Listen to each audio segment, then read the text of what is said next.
So let's make sure, Bernice, have you been able to talk to us there? We haven't done a sound check with you yet. I just got on. Okay, great. And Liz, how about yourself? She's just joining, it looks like. Sailor, are you there? I sure am here. Hello, Rob, Melissa, and everybody else who's on the call. Excellent, thank you. Just trying to confirm. Oh, and there's Brian coming in too.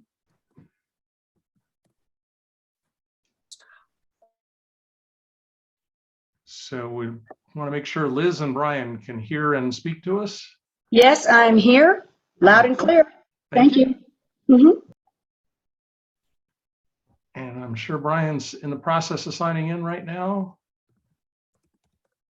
Brian, if you are, you're still muted. Hey, Rob, if I can see you, but I don't see my face on the screen, you can't see me, right? So I could be making faces at you and you don't see it? Oh, I see it. No. Liz, your camera's on, Liz. Yeah. See, I don't see me on here. I don't want to be on here. I don't want to be on here. So yeah, click when on I your have my stop video camera button. on, yeah, I can have my camera on and I can't see me, but I'm pretty sure everybody else can. Yeah. Okay. So how do I can see you, Sailor. Look cute as ever. So Down how at the do I bottom of the screen, there should be a button called stop video. Bottom left-hand side of the screen. Okay. Beauteous. Thank you. You're gone, just like Good. that. Okay, good. Go ahead and And make those faces. there's Monica. Yeah, now I also. can make the Welcome, faces. Monica. Yeah, Jessica, I'm making faces to you too now, but you can't see me. Good. Okay. If I can't see Liz, I'm not even gonna sit this meeting through. Forget about it. Forget All about right. it. Children. Yeah, we're getting to the last part of this meeting stuff and we're getting a little silly, like the last day of class. Yeah. Brian, I see you're there. You can hear us? Yes. Excellent. Can you All hear right, me? we're going to call this meeting to order. We have far more than a quorum, and I would like to get started by thanking everyone today that's here from the public, and especially all those that participated in our open house at the Cromer School last month. The input and participation was overwhelmingly good and super. I think we're all super thankful that you were able to do that. I'd also like to give a shout out to the county staff that were able to pull all of that together and off. Without them, it would not have been what it was. So thank you to everyone about that. And then we will move on in our agenda here. So anybody that has not participated in our virtual meetings before, here's some tips and hints on how you can do it. One important thing to do is to try to keep your microphone muted unless you're actually participating at that time, sharing some thoughts verbally, so that the background noises where you're at don't prevent the rest of us from hearing other speakers. So that's an important note for everyone. Moving on.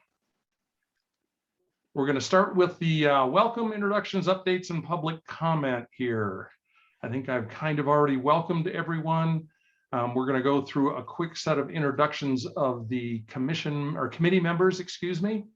I will call off names as I see them on my screen, so we have some sense of who's next. I'll start by saying my name is Rob Wilson. I am a co-chair of this committee along with Brian Bates, and I am happy to be here with everyone this evening. Harriet, you're next. Harriet Young from Girls Ranch Road and a longtime resident, 30 years of Donny Park. Okay, John, how about yourself? Yeah, John Ruggles, Planning and Zoning Commissioner for District 2. That's enough. Dave, you're next. Yeah, I lived here in Donny Park for 15 years and like it. Oh, I'm sure we're echoing, aren't I? There. Go ahead, Dave.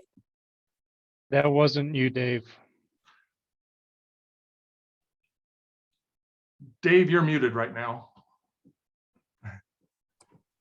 Okay, there, that's better. There you go. I've only done this a few hundred times.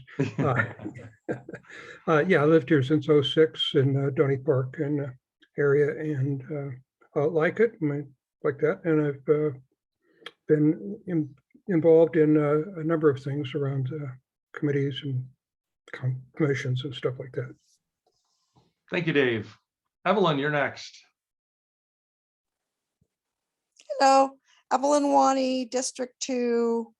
Glad to be here. I don't know how long I'll last since I am 3 hours ahead of you guys, but I'm not like John Ruggles who can stay up very late, but I'll try. And since we got more than a quorum, I feel good about that. So I'll stay as long as I can stay awake. Okay, we appreciate that. Monica, how about yourself? Monica, I live north of Timberline, been out here about 35 years, and I was on the committee 20 years ago that started all this stuff. Excellent. Jim.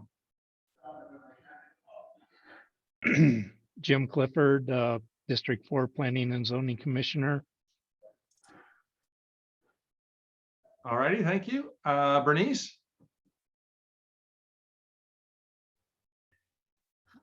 Hi, I'm Bernice Carver, and I've lived in Donny Park for over 43 years. I've just been out here a long time.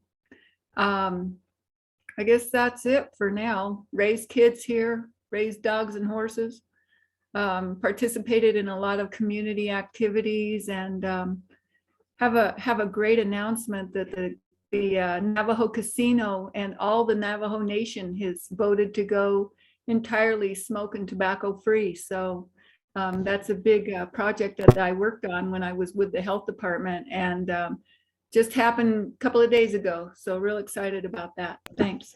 Good job, Bernice. Thank you, Bernice. Sailor.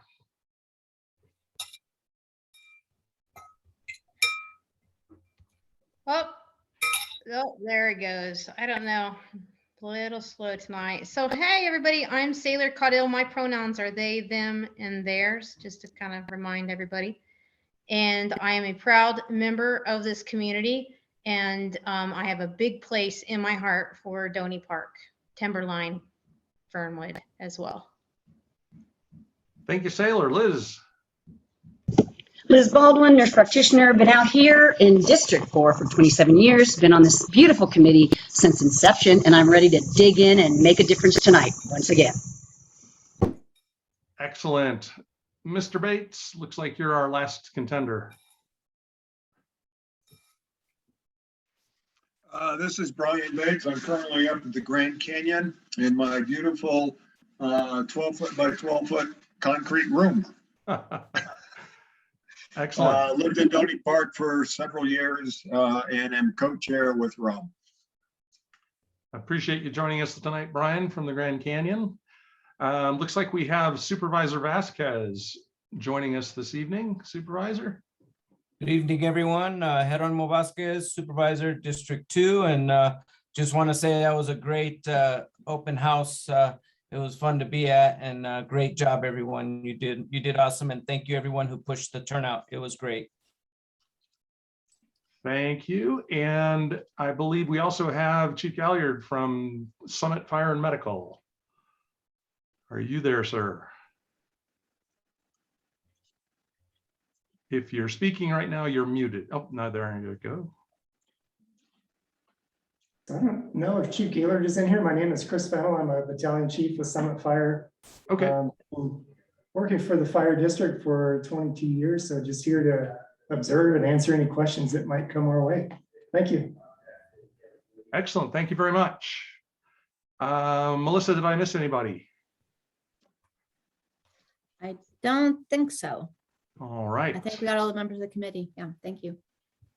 So that's the key players that have been participating in this throughout the process. Those of you from the public probably recognized, all of us live here and are part of the Donny Park committee and our community, and are anxious to help make it the great community, or continue making it the great community that it is. Next up is our public comment period. We have a public comment period at the beginning and end of each meeting. We ask that you keep your comments to 3 minutes to be fair to everyone with respect to time. If there are any members of the public that would like to speak, you'll have to unmute your microphone. Go ahead and please introduce yourself so we know who it is and share any thoughts you might have with us at this point. So I'm going to open the floor to public comment. Is there anyone from the general public that would like to make a comment?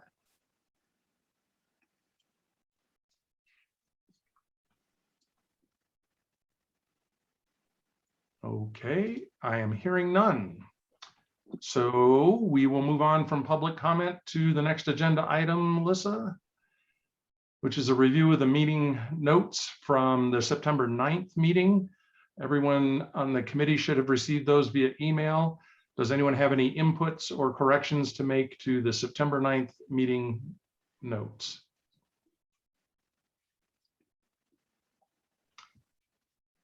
Hearing none, we will let those stand as official and move on to our next agenda item. So at the open house, I think, is when we first began to hear some information about possible changes in the Summit Fire Medical District coverages for our area plan area. There's been a lot of rumors going around about a lot of different things that I'm not going to repeat here because as far as we know right now, they're all rumors. There are some challenges, I believe, that Summit Fire Medical are faced with and could result in some changes in the future. And we've decided that in order to adequately address that, we're going to need both Summit Fire Medical and the fire board and maybe some other people to participate in this meeting. And so we're going to schedule that for a future meeting. And this meeting will be able to focus entirely on the public comments that we had received during and after our open house. So we recognize this is an important part of the public safety impacts here in the local area, and we are going to address it at a future meeting. Any thoughts or comments on that? Excellent. So Melissa, if we could move on then. So we're going to review those comments that we received from the open house. Couple things to share about how we're going to go through this process. The comments that we're going to be going through, they've been organized so that they match the chapters of the area plan, and we can go through all of one particular section at a time, but they have not been edited. So what you're seeing is exactly what was submitted from our friends and neighbors in the Donny Park area. There was one lengthy email that was sent in addition to this list. I believe everyone on the committee has seen that.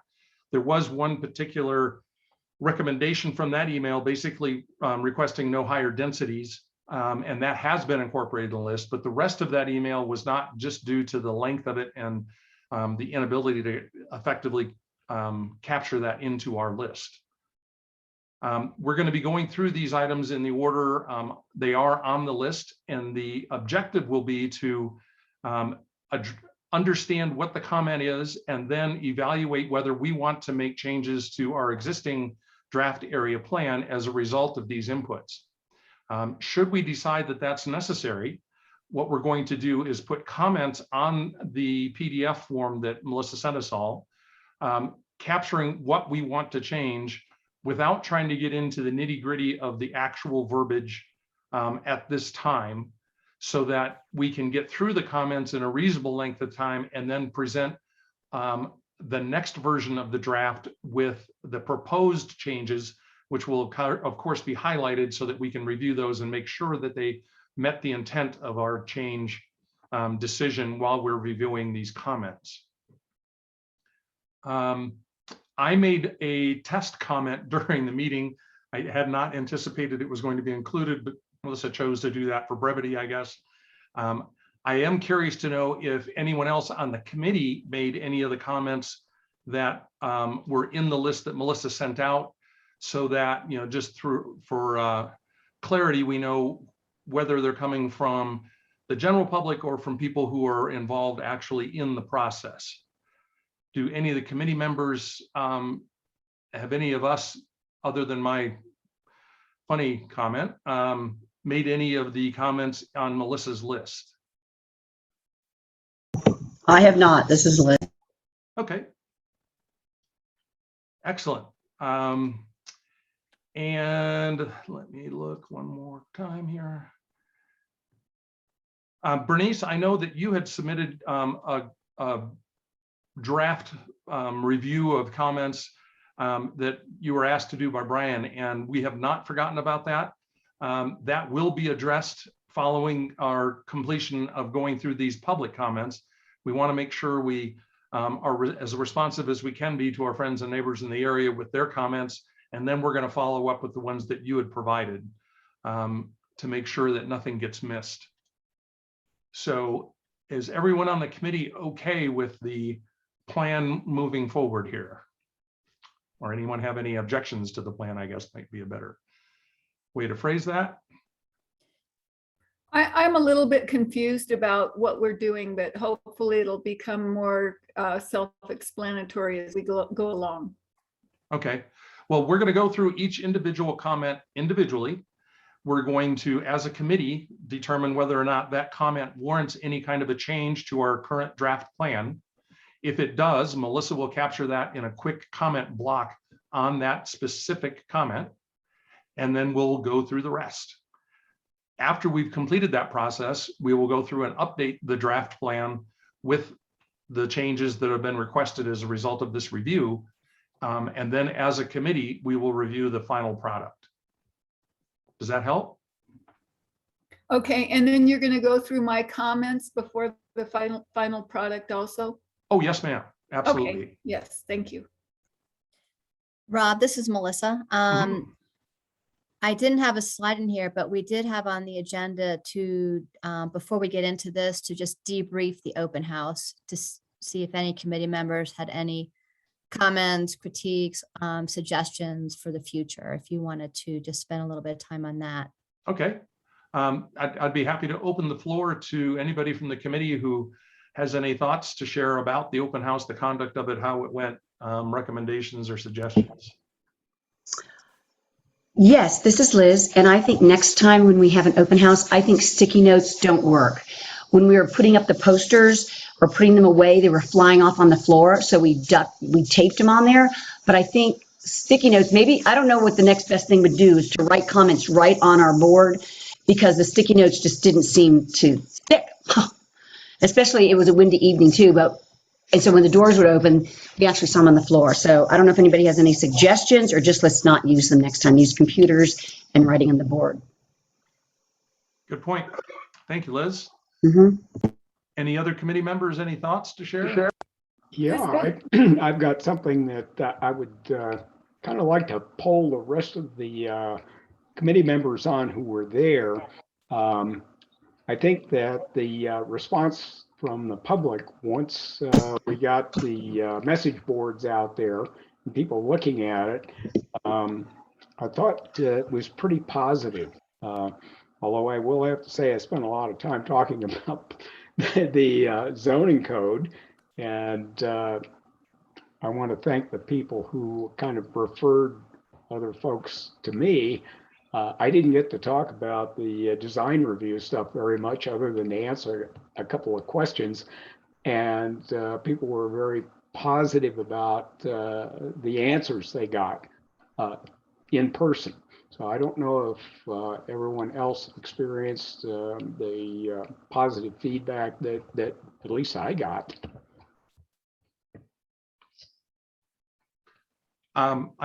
I thought it was a very positive experience, and everyone I spoke to, I think appreciated the way the information was presented. I didn't hear from anybody that they were unclear about what was being presented, or wanted something different. So that's what I heard. Did anyone hear anything differently? This is Brian. I heard a lot of positive comments, and I do want to once again recognize the county staff and the numerous community individuals that came and participated. So I heard very good comments, and I think we got some good feedback. Yeah, I want to chime in there too. It's Harriet. There were new people. This is what I noticed. People who had just moved here, not been here long. And they were so excited to meet the rest of us. And they were very enthused at the idea that maybe we would try to do group area events where we got to see each other more often, a picnic or something. So what I was hearing was a great deal of community spirit that we should capture and go forward with. It was just fun, just plain fun. Thank you. I think it was a long overdue time for everybody to get together. We'd all been caged up for too long. Yeah. One thing I will point out, and I asked briefly at the end of the video how people found out about the event, and it appeared that those cards were actually very, very effective. The overwhelming majority of people said they were there as a result of having received those postcards. So I think that is a good data point. Yes.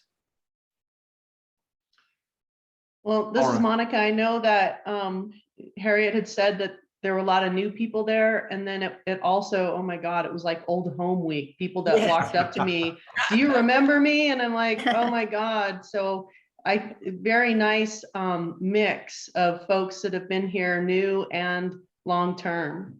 Yeah. Yeah. I couldn't recognize half the people that came up and said, hi, good to see you again. Oh, yeah. It's awesome to be part of a community, isn't it? All right. Any other? Bernice. Go ahead, Bernice. I have a comment. I wear bifocals, and a lot of people had trouble reading the boards. They were not able to read the boards, and it was difficult with the stickies to put their comments on the board. It was awkward, and the PowerPoint was very good. Very, I think a lot of people felt really good that we were going to keep Donny Park like it was, since the results of the survey were so overwhelmingly in favor of keeping large lot sizes and keeping low density and not building out commercial and industrial. And I think that we really need to look at this document that we have. I was really disappointed at the end of the meeting when I heard a person come up to one of the committee members and say, now you guys have gone over this survey and all these goals and policies, they're all going by what the results of the survey are, didn't you? And the person said, oh yes, every single one of them. We went over and over the survey. And I don't feel like that is true, because there are things in this survey that really point to development and larger density or increased density. And I think that we really need to look at this, because I think a lot of those people that were in that meeting were misled to hear what they wanted in the survey. And of course they knew what they wanted and they were hearing it, but there's policies in this survey that clearly favor increased development, apartments, multi-unit housing, other commercial, other industrial. And one of the things that just even since the meeting, I had talked to somebody who was really concerned about the limit on the size of the rural activity centers. There's nothing that I could find in this document that limits the size of the rural activity centers. And I know when we did our land use policy, we really talked about trying to keep it from being developed like dominoes. And I really, you know, the front of the area plan, I see the horseback rider, I see the hiker, I see the bicyclist. I don't want to see a bulldozer coming up from behind them. And, you know, I just think that we really need to look and be honest with the public about what is in here. Because I just think that we should go by the majority of the people in the community, because it's their community. Thanks. Bernice, this is Liz. Bernice, when they were saying these comments, did they bring up a specific, I mean, we got comments, but when they were talking to you at your section, did they bring up specific LU numbers or policies, which was right in front of them, what they were concerned about? Or you're just, I'm not going to get, like, we No. got comments on LU and we're going to go over them tonight, but when you said you're Most concerned, of the people couldn't read the boards. okay, so the font was too small. And I was not on land use, I was on natural environment. Okay. Okay, so they were bringing not up numbers specifically to you. You were just saying that as a general state. I'm trying to understand, like, well, let's dive in and see what they said, right?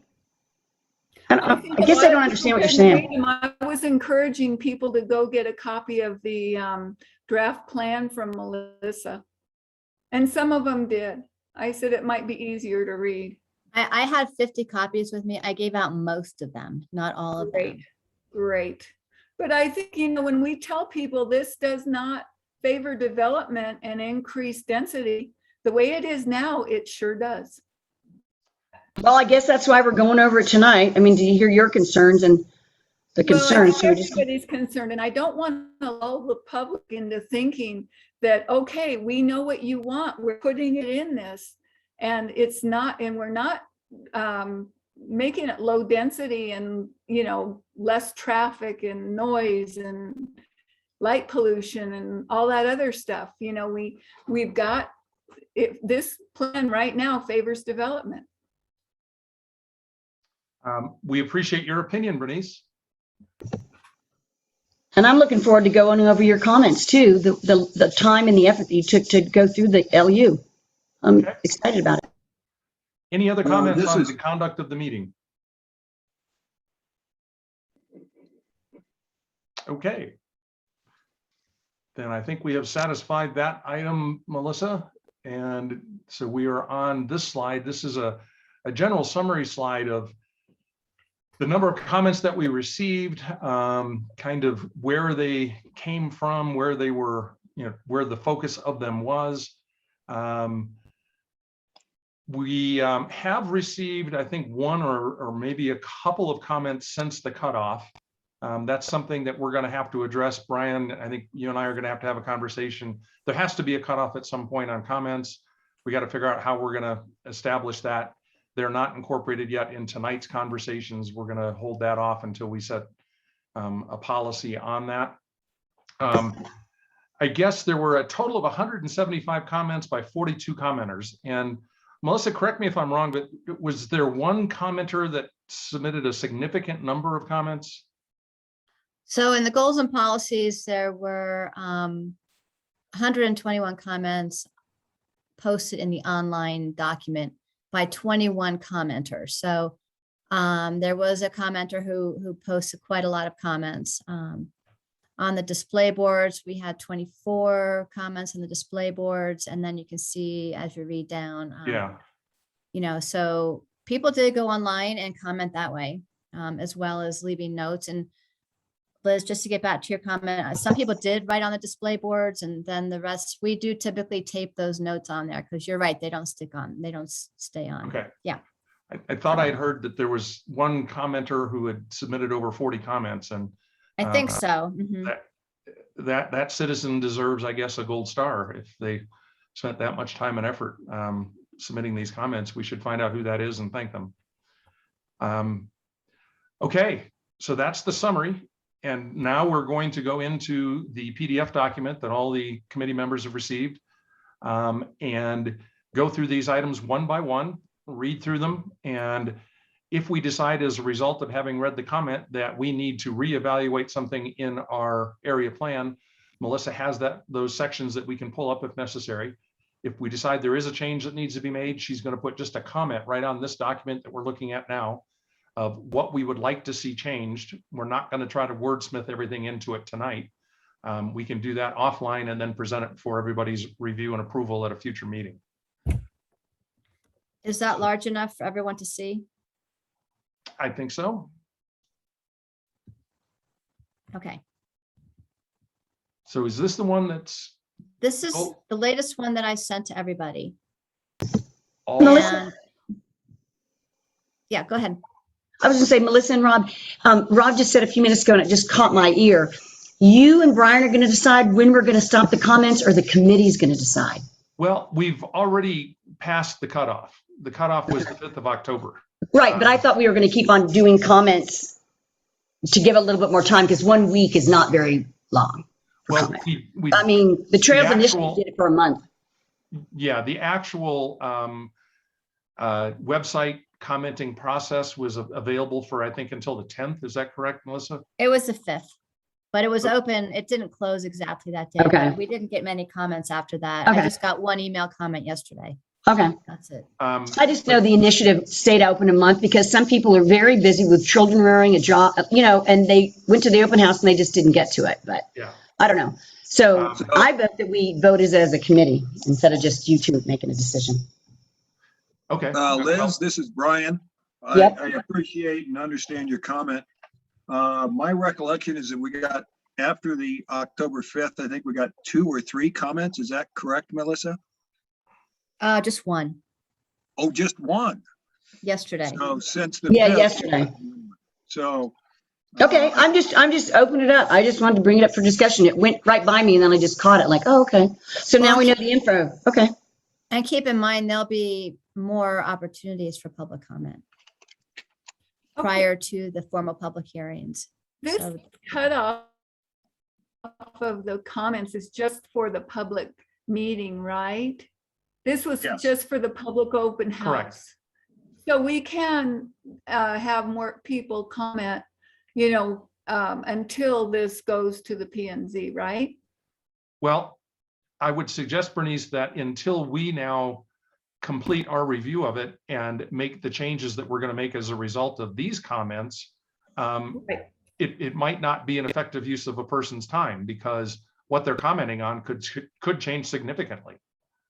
Right, that's a great point. Yeah, and then people can make comments on the amended draft, right? Absolutely. After that, great. And Bernice, to allay some of your concerns, I think we are having a second public comment period. A second. Oh, public- yeah. Oh, Correct. yeah. Okay, Yeah, I don't know that if it's been determined if that's going to be a virtual or an in-person again. But yes, we have throughout this process talked about 2 open houses. One we've completed and one then to review our final product Right. or almost final. All right, Okay. so let's dig in and get to the meat of this. All right. And so everyone can see this. It's large enough. Yes, I Okay. believe so. Anyone else? Melissa, if you could make it just a little bit larger, Let's thank see. you. And then, yeah, move it over a little bit. There you go. Perfect. Does that work still? That worked for me. Okay. And just to kind of reorient everybody on what this is, again, these are just the comments. So this first section is on the goals and policies. We also have a document on the vision statement. So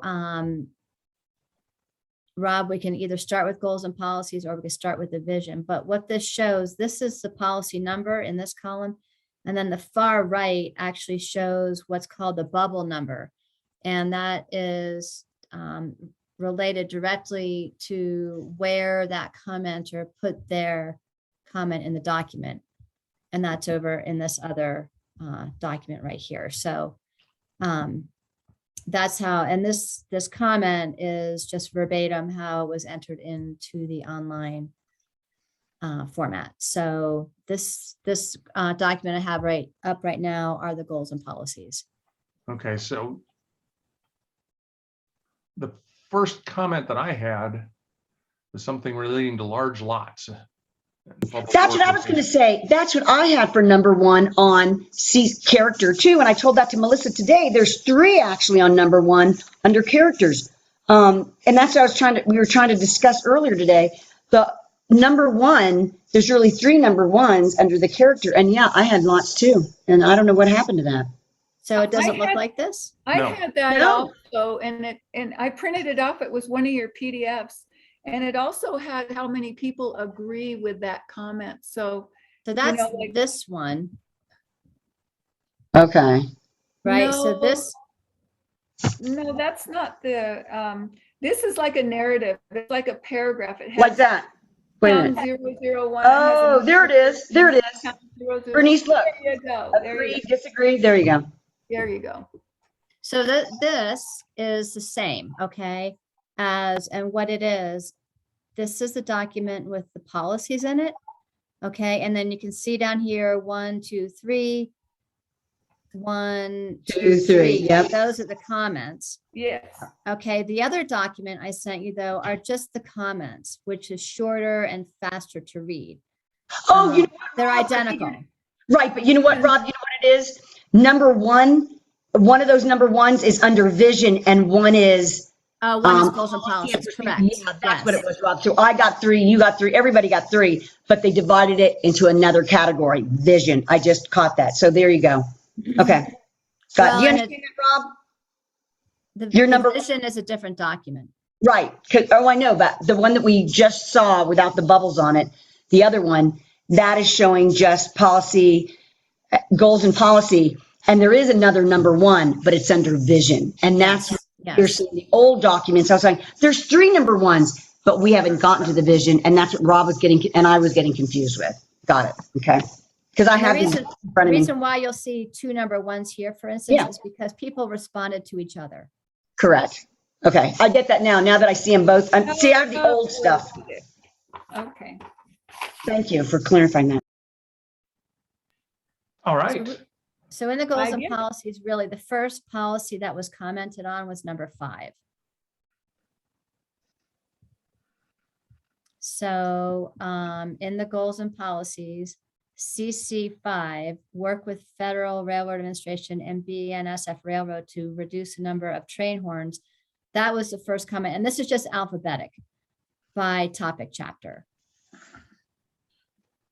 Melissa, I have a question because I recognize that we have that in our current plan, but I believe that the National Railroad Safety Board, I think that's the name of it, they're the ones that dictate where and when the different equipment is needed for railroad crossings. So how much control how much influence do we actually have over that? Didn't the city of Flagstaff work to help reduce the train noise at like 4th Street and Steve's? Yes. And Well, yes, They the did. city of Flagstaff worked with the railroad. yes, they did, and they accomplished that. But in terms of our plan, the only railroad crossing we have in the Donny Park, Fernwood, Timberline region is out by Winona. And it's BNSF. By Costino. Is there one at Winona too and Cosnino? Well, the train goes by Winona, but there's the overpass, there's not the, Oh, okay. Yeah, Cosnino's horn is very loud. Well, and if we could look at the comments related to that policy, these first 2 here, the first one is train horns are a community safety feature, perhaps not a popular option or opinion, but I believe they should be maintained for safety and part of the Flagstaff agricultural heritage. And then a response to that, I have to agree that train horns at Cosnino are a useful safety feature. Trains coming from the east are not visible to traffic on the road until quite close, and we've observed a vehicle struck by a train during our time here. So those were the comments related to that policy.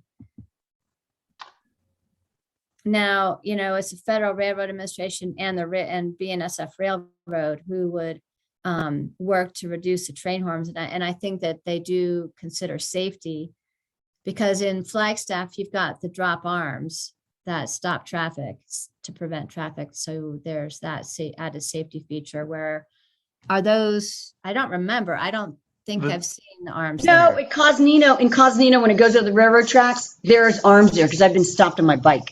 Yeah, Yeah. there's arms there.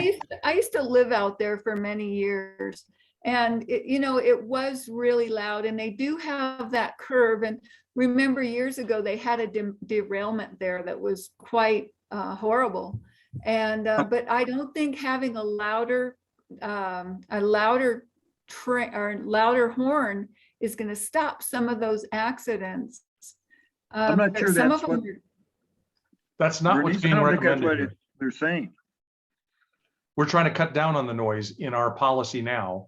And Right. the comments that we're receiving are saying, hey, you may want to reconsider that because the noise is actually a functional safety feature that we may Right. not want to lose.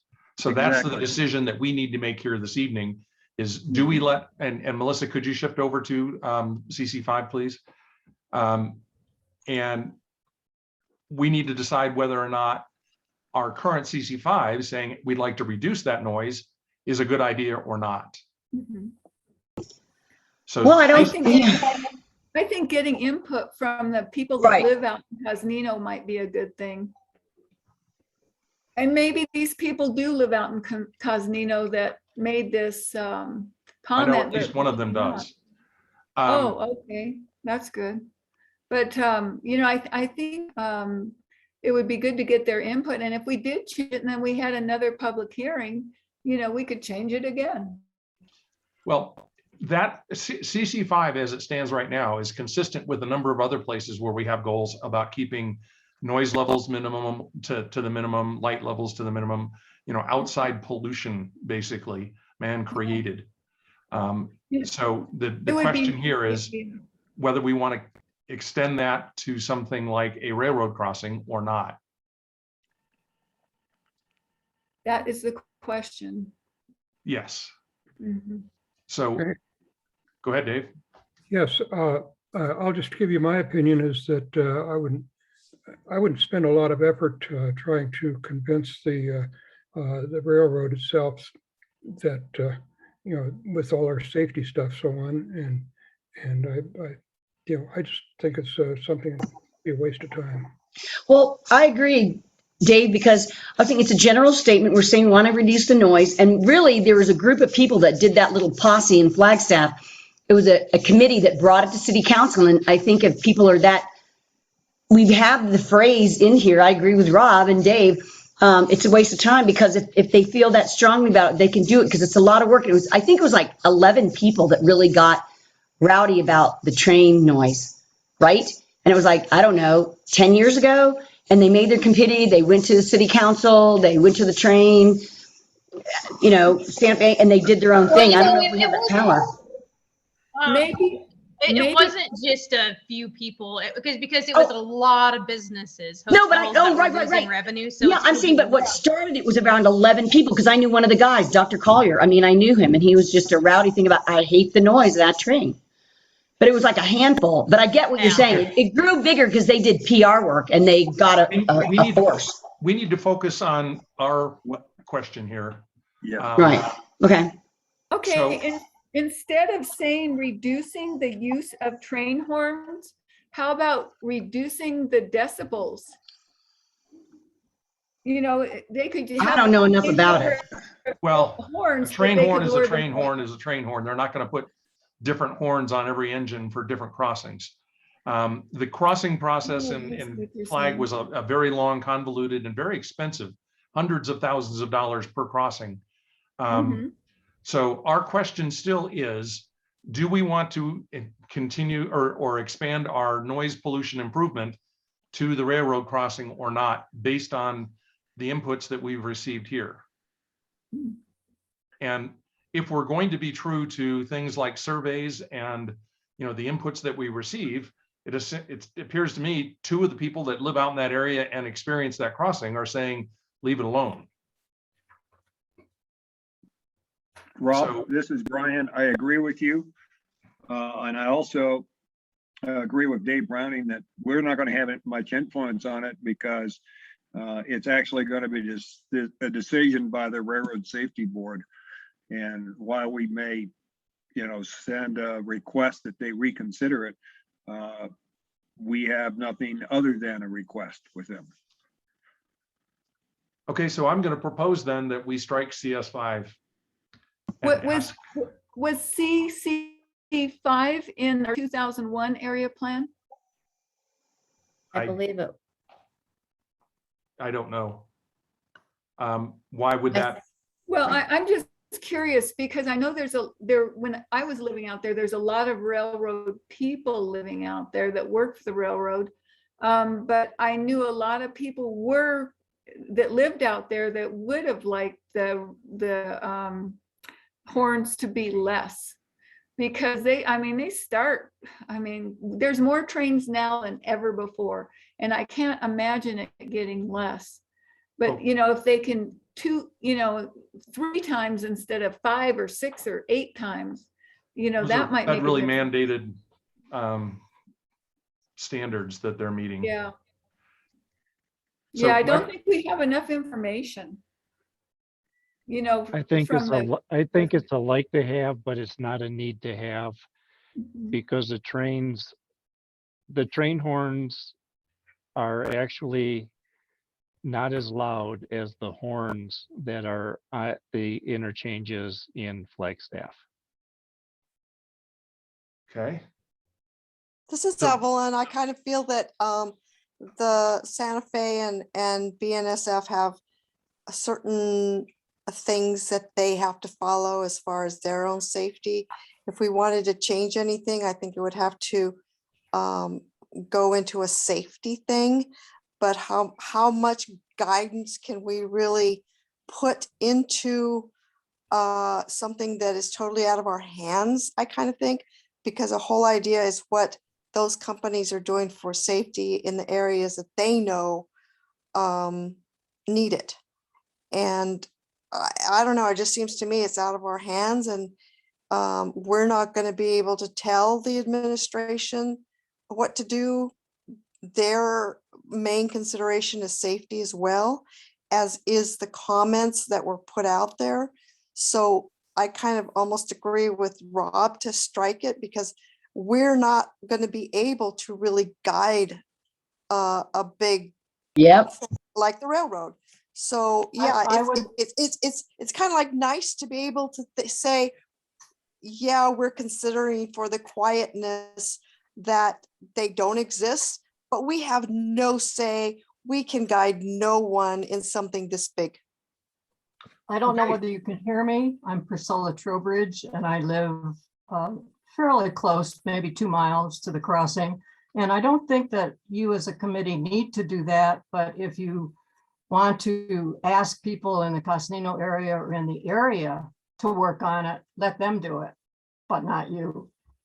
That's what I said. That's exactly what I said, because that's what happened down in Flagstaff. Good deal, Priscilla. Okay. Priscilla, I appreciate your comment.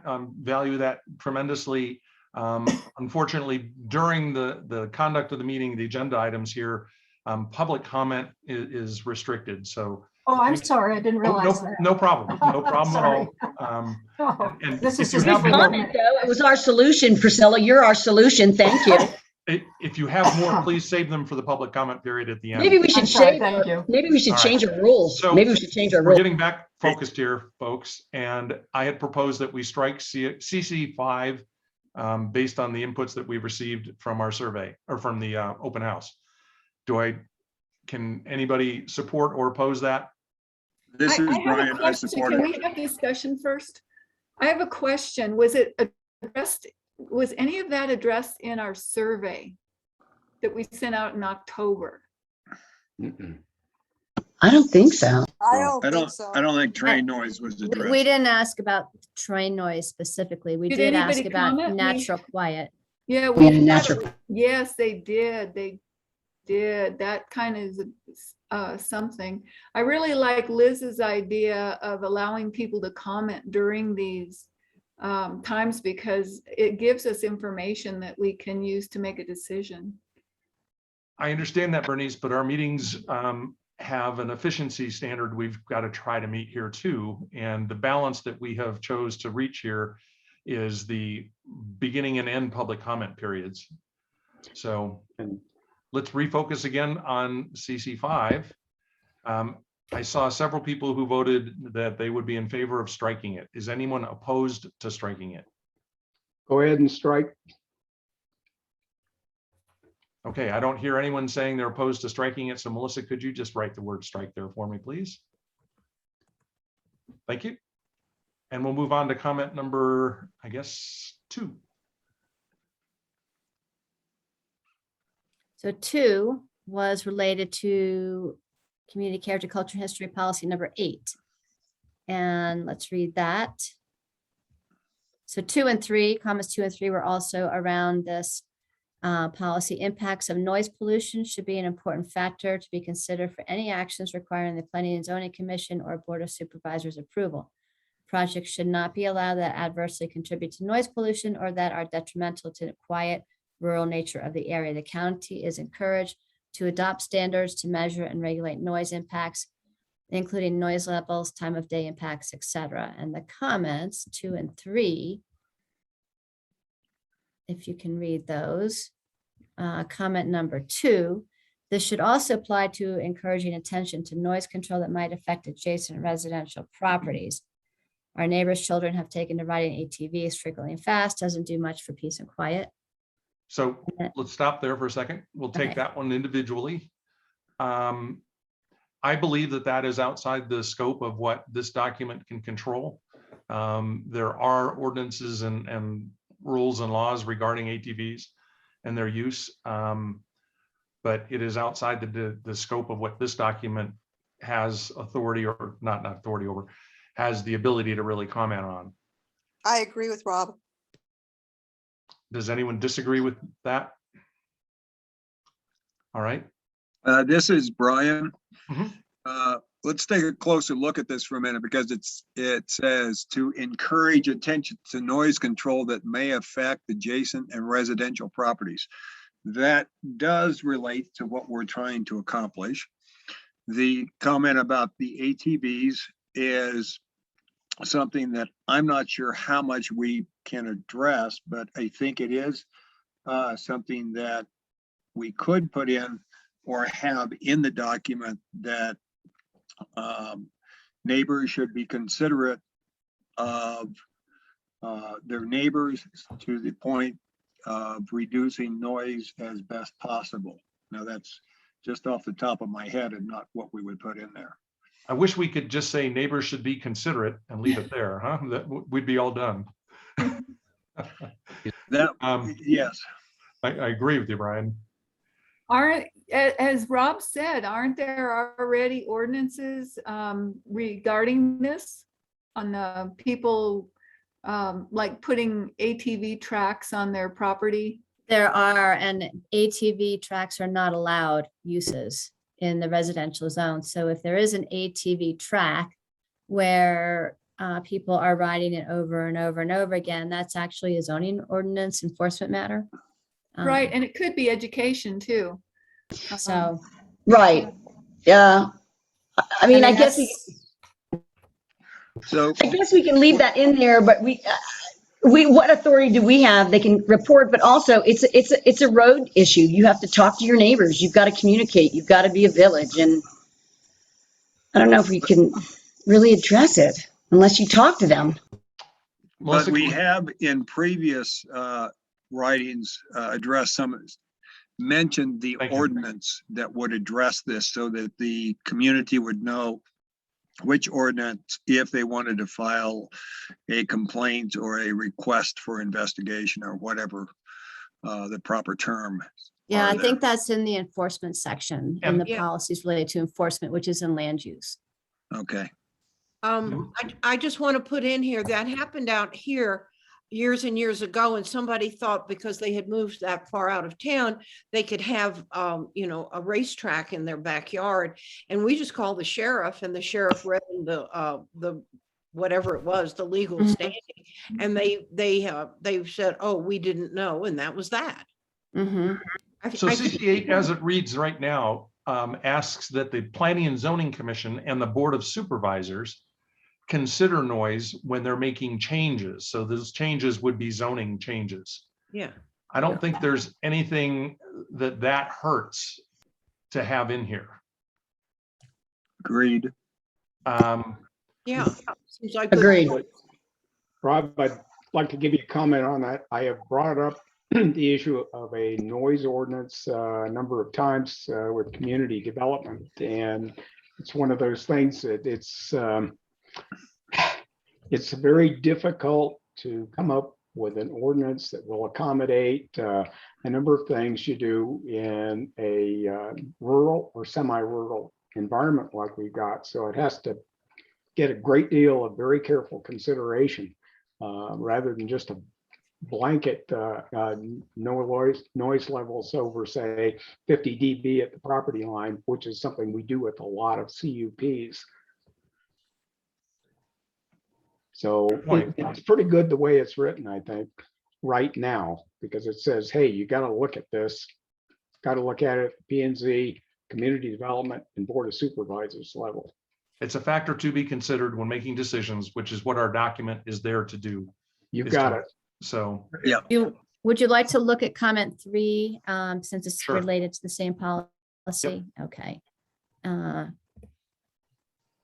I can just read it in case people can't see it. It's a long one. I'm not sure if this is the right place for this concern to be mentioned, but we've had someone build a large short-term rental with large patches of astroturf on an adjacent lot being advertised as sleeping up to 70 people or 79 people for large gatherings.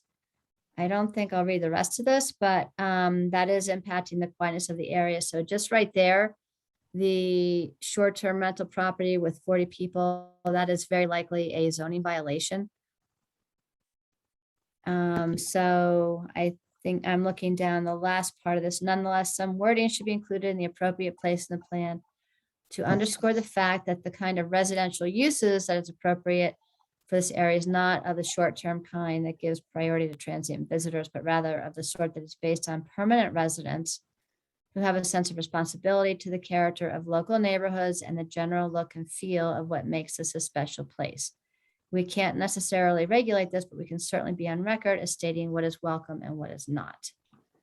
and I think that CC8, as it's currently written, does address that. You know, any changes that are coming up, that's something that needs to be taken into account.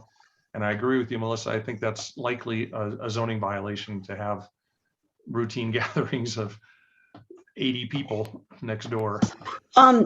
You guys, I just looked at the zoning violations, and they were talking even barking dogs are not, even though it disturbs the peace, it's not part of zoning. I'm looking at it right here in black and white, and you have to report a barking dog to animal management. As for nuisances of noise, you have to call the sheriff. And they used parties and nuisances of large group be reported to the Coconino County Sheriff's at this number. So I guess ATVs would be noise, and so would big parties be noise. So there's no ordinance in zoning, according to this, what I'm reading in black and white. Would So what I'm- someone require an event permit from the county? Do they have such a thing?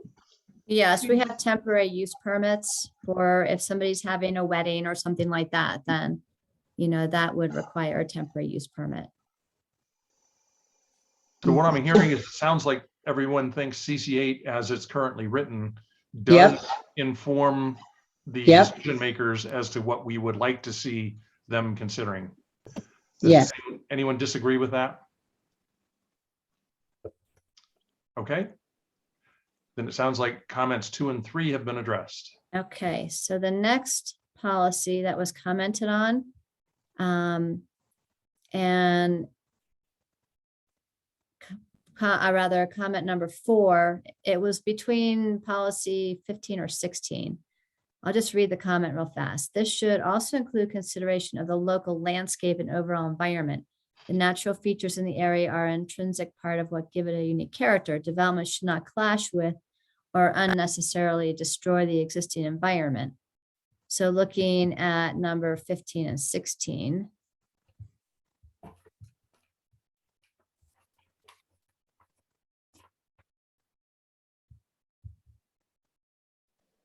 Uh, 15 is under the community design neighborhood preservation goal. Special characteristics of the existing neighborhood are preserved, and the policies are development proposals should be considered in the context of existing neighborhood and historic character and should only be approved if compatible with and not detrimental to such character. And 16 is expanded public input from the neighborhood beyond the required minimum should be strongly considered to define existing neighborhood character and the appropriateness of development proposals. So this comment number 4 was kind of put in between those two. This is Liz. Besides development, didn't we have somewhere, and maybe it was under land use, that there's got to be education outreach about scraping your land or having your land devastated by impact of too many animals on your property? Is it mentioned somewhere in here? Because we keep on saying development, but people mess up their land by scraping and by having too many animals. Is that? Liz, This is- I think that's a good question, but I think we need to. Oh, stay I'm focused. sorry. I just see whenever when people blames everything on development, I go, there's a lot of people that mess up their land out here. Okay, sorry. I'm just perseverating. Sorry. I just thought, yeah. Yep, I'm gonna be quiet. I get it. Thanks for keeping me on track. So CC 15 there is saying that we need to keep our existing community character in mind when we're making changes. And in addition to that, there is the design review overlay that impacts these decisions and really takes into account design and appearance and things like that. So those are important factors with respect to CC 15. CC 16 is a comment that we received in a couple of other places also. So let's leave that for just a moment and address just CC 15. If we could go back to the comment there. So the input was that we should consider local landscape character. It appears to me that CC 15 is saying basically the same thing as this comment is saying, that we need to take into account the existing landscaping and area and be consistent with what exists here already. Yeah, I think they are congruent. I think one of the things that I'm remembering what our previous discussion is the issue of dust. When people don't take proper care and you hear what I'm saying, Yep. they scrape or whatever. Period. Creation Yep. of dust is the killer and it's dangerous to health. And that is something that I don't know if we sharpen the language. We did in land use. Okay, that's what I want. It was in land use. We'll address it. Okay, thanks, Rob. That was in there and it's real because we get dust clouds coming over. Amen. the road, and I'm sure you get it everywhere, where you are, and it's dangerous. You get congestion and you get lung problems. So I think it's a health issue that we can lean on here. So do we have consensus that CC 15 basically is saying what the comment is asking us to do? Yes. I agree. Yes. Okay. Then we are good with CC 15. As I mentioned, CC 16 is the one saying that there needs to be an expanded notification perimeter for proposed changes to things like zoning and that kind of stuff. There wasn't, sorry, go ahead. No, go ahead. Well, it seems in looking at this again, that comment number 4 was related to 15. Mm-hmm. When I initially looked at it, it seemed like it was between the two, but it seems like it may not be related to 16, just 15. Okay. All right. Then we can move on to. So comment number 5 goes back to CC 14, which is just above, and it's about light trespass onto adjacent properties is minimized. It says light trespass from the interior of buildings with large windows should be mitigated. And that is under a general goal. Right. Dark night skies and dark night landscape are preserved by complying with requirements of the Coconino County Lighting Ordinance. And just remember, this would apply to commercial projects. This wouldn't, at some point it may apply to residential, but currently our code applies to commercial and industrial. So number 14, the CC says if you have a big, huge bay window, someone could actually report you because you have a big bay window. No, right now, the policies don't apply to residential. Okay. Okay. But I the thought you said it applies to commercial also, but it just applies just to commercial. Just one additional comment on that. The Planning and Zoning Commission has, along with staff, addressed the issue of commercial properties with large glass areas that contribute to external lighting from the interior of the building. I think the Grace Community Church out on Old 66 is a really good example of that. We've had another case that dealt with that in Belmont, which is currently under construction. It's something that's being addressed, but we don't really have standards yet for that. No one has yet really come up with something good for that. And as Melissa said, it applies to commercial right now. And the comment here is or from exterior lighting. So we're really not reviewing, whether light trespass is an issue. What the comment was asking is exterior lighting also. Yeah, and that's addressed in section 4.3 of the zoning ordinance, the lighting ordinance, and is in the process of being updated. So based on the fact that the lighting ordinance does address the issue that is commented on, I would suggest that CC 14 is good as it's written because the concern is addressed in another document. Agreed. This policy was specifically addressing light coming from the interior of buildings. So like John said, the exterior is pretty well being regulated by the zoning ordinance for Right. commercial industrial. Yeah. Mhm. Right. So CC 14 is good as it stands. And the comment is addressed as a result of other documents, primarily the lighting ordinance. So anybody have an objection to that? All right, let's move on to the next one, Melissa. Okay, so the next comment, number 6, goes to CC 19. The comment is new developments should be required to honor existing trails that access public lands. Some of the trails have been here for 50 years or more. CC 19 reads that if residential property owners choose to fence all or part of their property, they are encouraged to install fences and materials that maintain the natural character of the area and are wildlife-friendly fencing design. So the question here is since we're addressing the possibility of residential fencing, should we, as the commenter is saying, require access to Forest Service on pre-existing trails across private property? We do address that later on, though. Yes. And we address it in transportation and trails because we said you can't enforce it. Remember, Melissa, at the beginning, we were going to give some entitlement or some kind of tax break. And legally, we can't do that. We just can only encourage and educate homeowners, correct? Liz, I think, is absolutely correct about that. And I think preservation of private property rights is also of great importance here, too. Okay. And Yeah, this it is. policy, Hey, I wanted to ask the question, who's going to define what a rural character fence looks like? Oh, good point, Monica. Well, the Because on National my Forest place, Service I've can. got barbed wire, smooth wire, hog wire, metal rail. I mean, Yeah, barbed wire is rural. So is hog You- wire. you are rural, Monica. Thank you, Brian. And, I don't think we can define that because there's so many different types of fencing.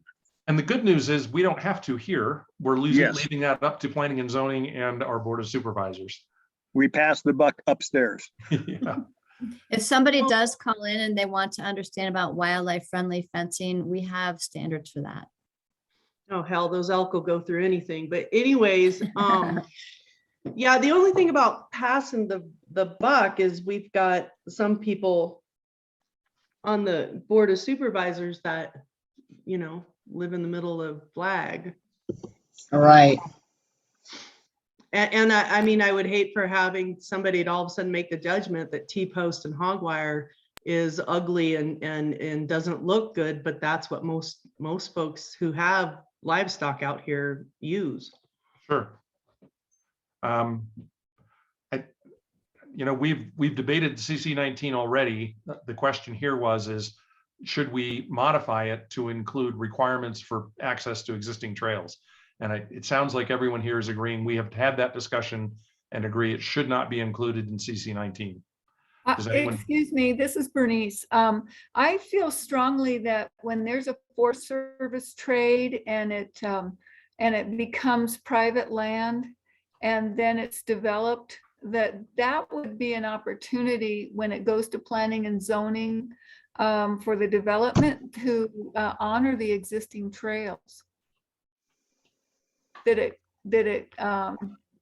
trails that are in that Forest Service land that would be traded. So Bernice, let me give you an example. somebody has 40 or maybe 10 acres and they split it 4 ways. They now have 4 2.5 acre parcels and they sell them off individually. That is perfectly legal. And Jim, or anyway, if I make a mistake, please correct me. But now one of those trails cuts across some private property that previously was, how shall I say, it was just used without permission. Okay, that's How then do we, understandable. how do we then justify to the private property owner that they have to put in a fence? Well, I'm talking about Forest Service that becomes developed. Well, You know, it's after not Forest Service land that we're trade. talking about. It's private land. Is that accurate? Could it also Yes. encompass Forest Service land that has been traded? We do have policies in there about Mhm. maintaining access to trails, but it's not this policy. Okay, And I'd like to reiterate that their policies, what you wind up with crossing private property. We have had cases at the Planning and Zoning Commission where there was a question about the right of adverse possession. And that requires action in Superior Court to establish that. So I would suggest before putting any additional policies in here, that whoever suggests that review the procedures that's required for establishing the right of adverse possession, because private property rights are paramount in the state. And we are very aware of that when subdivisions or planned residential developments are done at the Planning and Zoning Commission and at community development. Okay, could we go back to the comment real quick there, Melissa, please?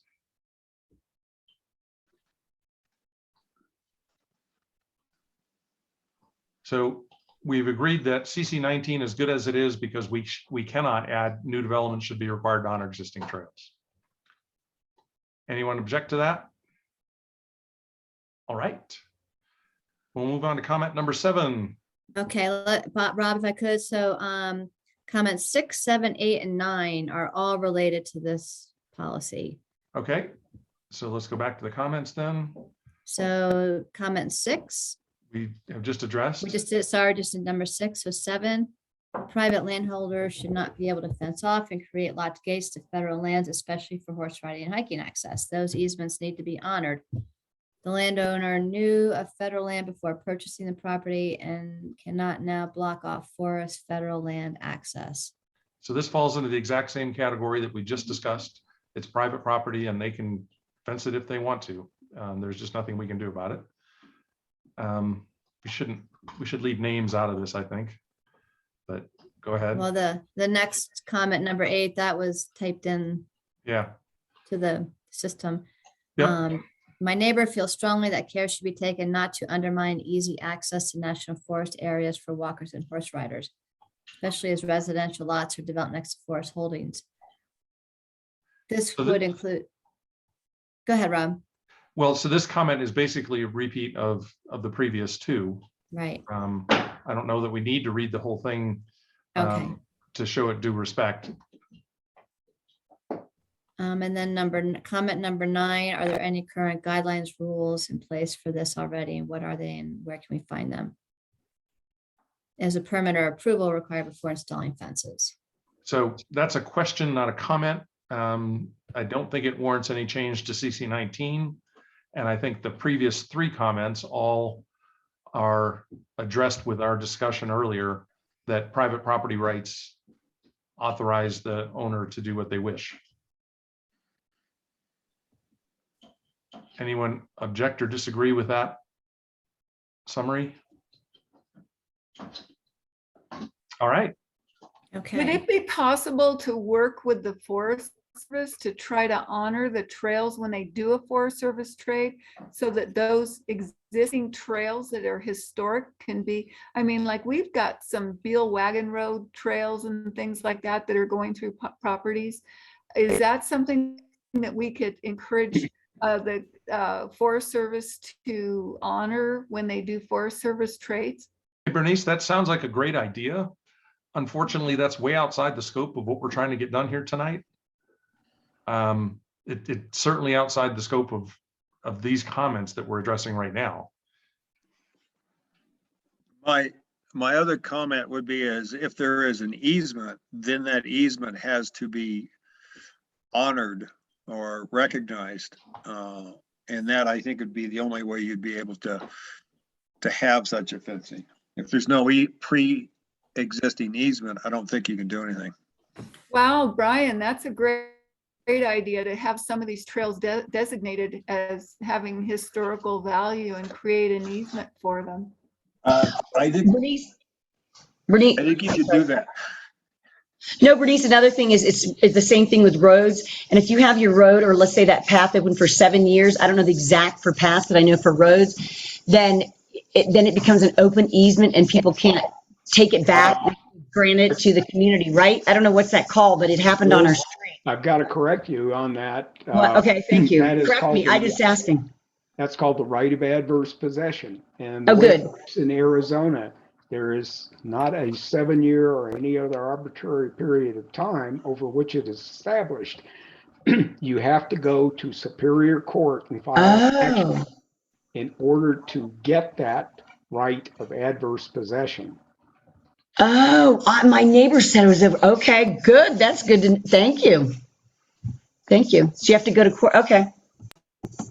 Rob, if I could just remind Sure. you and everybody that there are a lot of policies related to preserving trails and trails access in the transportation circulation and also in the natural environment trails recreation chapters. Right. So I think we have adequately addressed the comments that we were looking at with that discussion. So that was through 10. 10. Anyone disagree with that? All right, then we'll move on to comment. Did you hear what I said? It's not right what he did. I did not hear that. Please state. Oh, I'm sorry. No, I was talking to my husband. I was unmuted. I meant to be muted. I was talking about what our neighbor did. Sorry. Okay, because you had me on defense real fast. All right, I want to be right about what I do here. Make sure We're on we're comment 11 now. fair to everyone. Okay, comment 11. Go ahead, Melissa. It's they do jump around just because people put them in differently, but it's in order of the comment number. So comment 11 relates to CC9. CC9 is again about lighting. Proactive enforcement of the lighting ordinance for commercial properties is strongly supported. Enforcement of the lighting ordinance on residential properties should include significant focus on outreach and education. And then the comment is education, outreach, and enforcement for residential areas. Our dark skies are so valued and they are not as dark as they used to be due to light pollution. So this sounds like a comment supporting CC9 as it's written and would not warrant any changes to it. Does anyone disagree with that? Nope. Excellent. Let's move on to 12. Number 12 is related to CC10, which is another lighting policy. The area plan supports efforts to create, adopt, and continuously update a joint city and county lighting ordinance. And that is exactly what is in process right now. And the comment, would you like me to read the comment or just let everyone read it? Do we have anybody on the phone? I don't think so. Doesn't look like it. So I think we can all read that. Mm-hmm.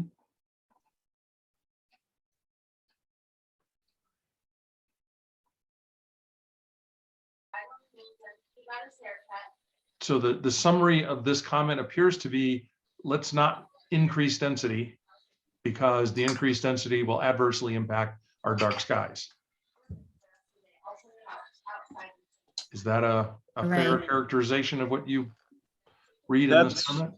That's what I'm reading, Rob, and I'm trying to see how that fits with CC10, because CC10 is saying we need to protect the night skies.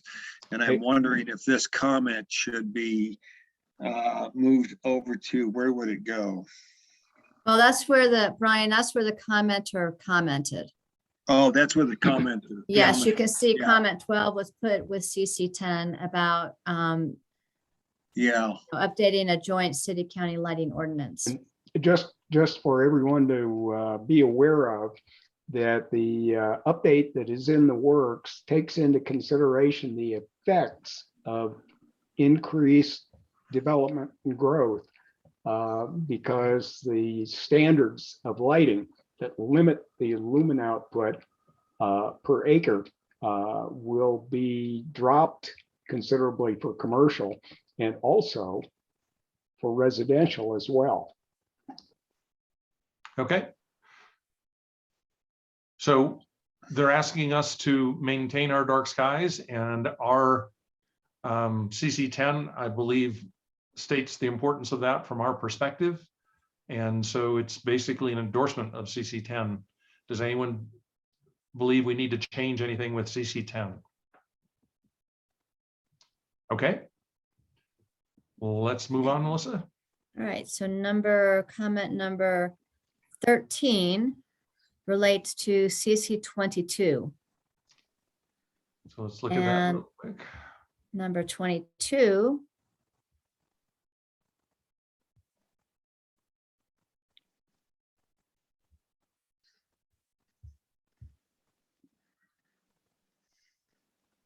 is under the goal, natural areas of scenic beauty and the environment that define the rural character of the community are preserved and protected. And the policy 22 is the preservation of scenic views within the community and the visual impression of the community from Highway 89 in towns of Winona should be considerations in the review of any developments requiring planning and zoning commission or board of supervisor approval.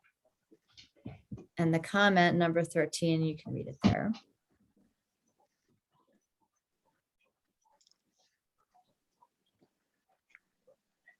It does seem like this comment relates to single family construction, which is permitted use. We don't have commission or board review on those unless it's a subdivision. Well, and there are height standards that they have to comply with. The house can't be over a certain height. That's right. So this does happen though. It sounds unfortunate for the folks that made this comment, but what happened was something that's perfectly legal and nothing that can be prevented through an area plan. Does anyone disagree with that? Well, does the area plan have, I mean, it can influence zoning changes for height requirements. Well, the height requirement's already there, and a two-story house falls well within that. Oh, okay. I think our maximum height for residential is 35 feet. Yep, Melissa, you are correct on that. It's 35 feet? Mm-hmm. I think it Okay. might be even 30 feet, depending on the zoning in Donny Park, Timberline. 30 feet from peak to ground, Natural grade. Mhm. natural grade. Yep. Okay, so it sounds to me like comment number 13 is an unfortunate circumstance, but not something that the area plan can address. Does anyone disagree with that? I agree with you, Rob. We can't tell people what they can and cannot do with their property. And it's unfortunate. These people wanted to build a two-story house because they probably have a big family. So they build a two-story house. Yeah. So, I have a yeah, question. I they're agree meeting with, the Yeah, I agree with Jim. Harriet, did you have a thought? Yeah, well, I have a question. So these are things that a public that is going to be curious about the future. Are our comments going to be attached to these questions that have been raised by the public? Because I think we're saying well-reasoned and giving good, solid answers. And it might put to rest some of the discussions that people have because they don't hear what we've said. So my question is, are we going to put a sort of a verbatim commentary that we've added to respond to these comments so that they know we've thought about it? We know this and we know that, and we've considered this and that. Just to lay it to rest is what I'm saying. That's a good question, Harriet, and not one that we had thought of doing, but I think you're right. They've taken the time to provide the comment. Yeah. Some form of response would be fair to give back.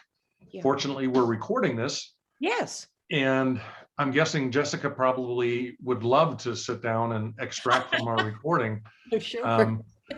a brief synopsis of how we responded to each of these comments. Yeah, because we're giving serious consideration. I Yes, think that I'm trying to emphasize is we didn't just say screw you and we're going to go, move on.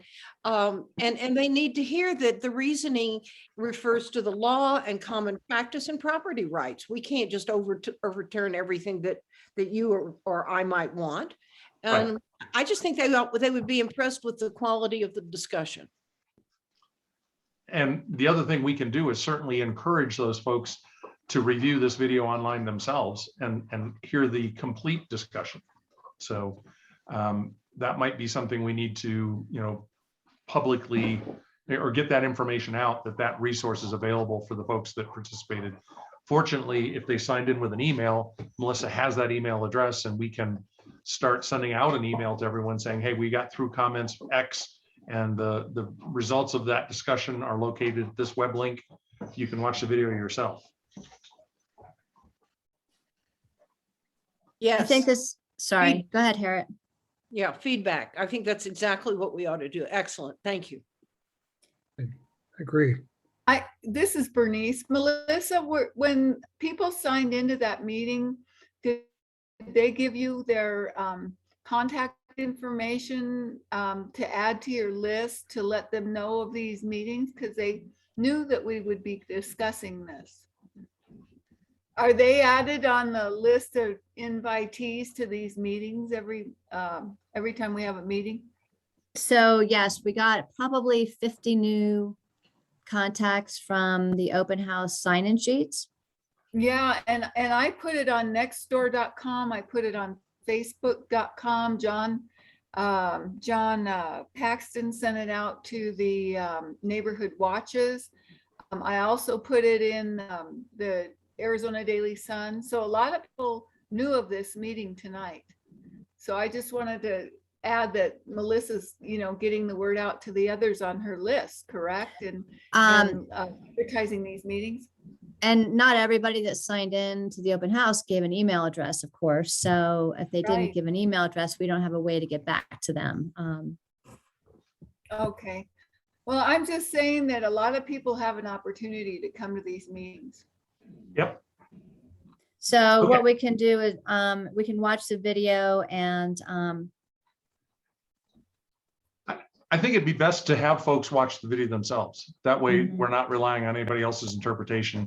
As much as Jessica would love doing that, I think it'd be better for them to see it, as it occurred. And that's why we're recording this. So yeah, well, that's a good, we can send it to the mailing list, which is now over 450 email addresses. Exactly. Again, I don't know that everyone who attended the open house, I obviously don't have everybody's email, but we've done the best we can to capture what we've been given. Okay.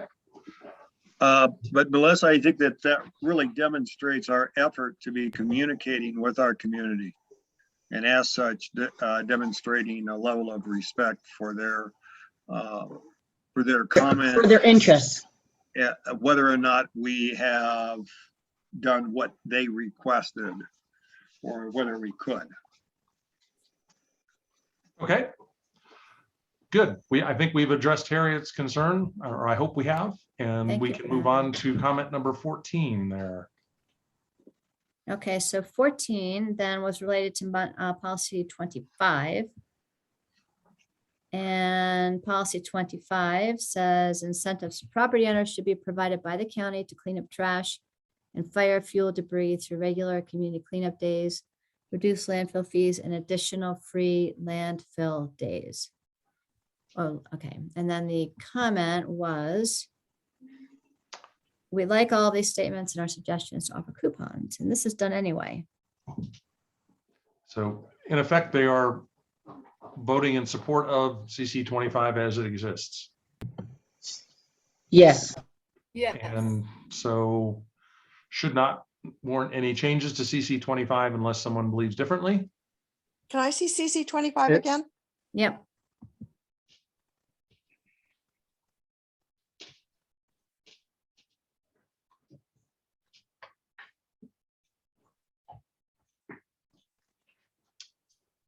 Good, Evelyn? Okay, thank you. Anyone? I've Go got ahead, a Jim. comment on this one.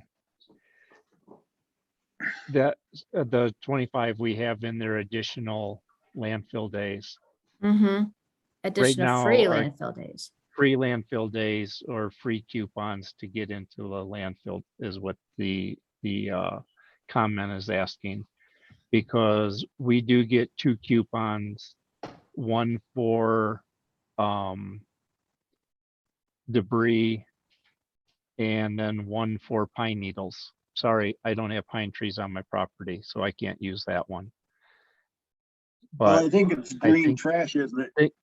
Jim? green, but tree limbs you can take out free anyway. If you trim Oh, your that's true. trees, all of that can go out to the mulcher for free at any time. And if I read what they are asking, we would like additional specific days or offer coupons that can be redeemed at any time the landfill is open, not just specific days. Okay. I So- like that. So I think that that is what we already have that we are asking for. And that is what we're going to have, they'll have to go to the county and ask the county about that, or we will for additional cleanup days that are free. The only thing that CC 25 doesn't mention is the concept of the coupons. Right. That is what the free days are. So Do you get a voucher? Is that what you get? yeah, 2 of them Yes. in the mail. Mhm. But if you could use them anytime, a lot of times it's in June that people use them. And when school lets out, some people go on vacation and sometimes the dump gets really, really busy on those free days and backed up. If they could use the voucher anytime during the year, it would be easier on the dump personnel, and it would also be quicker and easier probably. And as written, CC 25 asks for additional free landfill days. So that would be, spreading out that peak time that everybody's dropping it off, because there would be more days to do it. So it appears to me that CC 25 is accomplishing what the commenter is asking for. Any thoughts? to It the is. contrary? I agree with you, Rob. It just doesn't have the agree. coupons in it.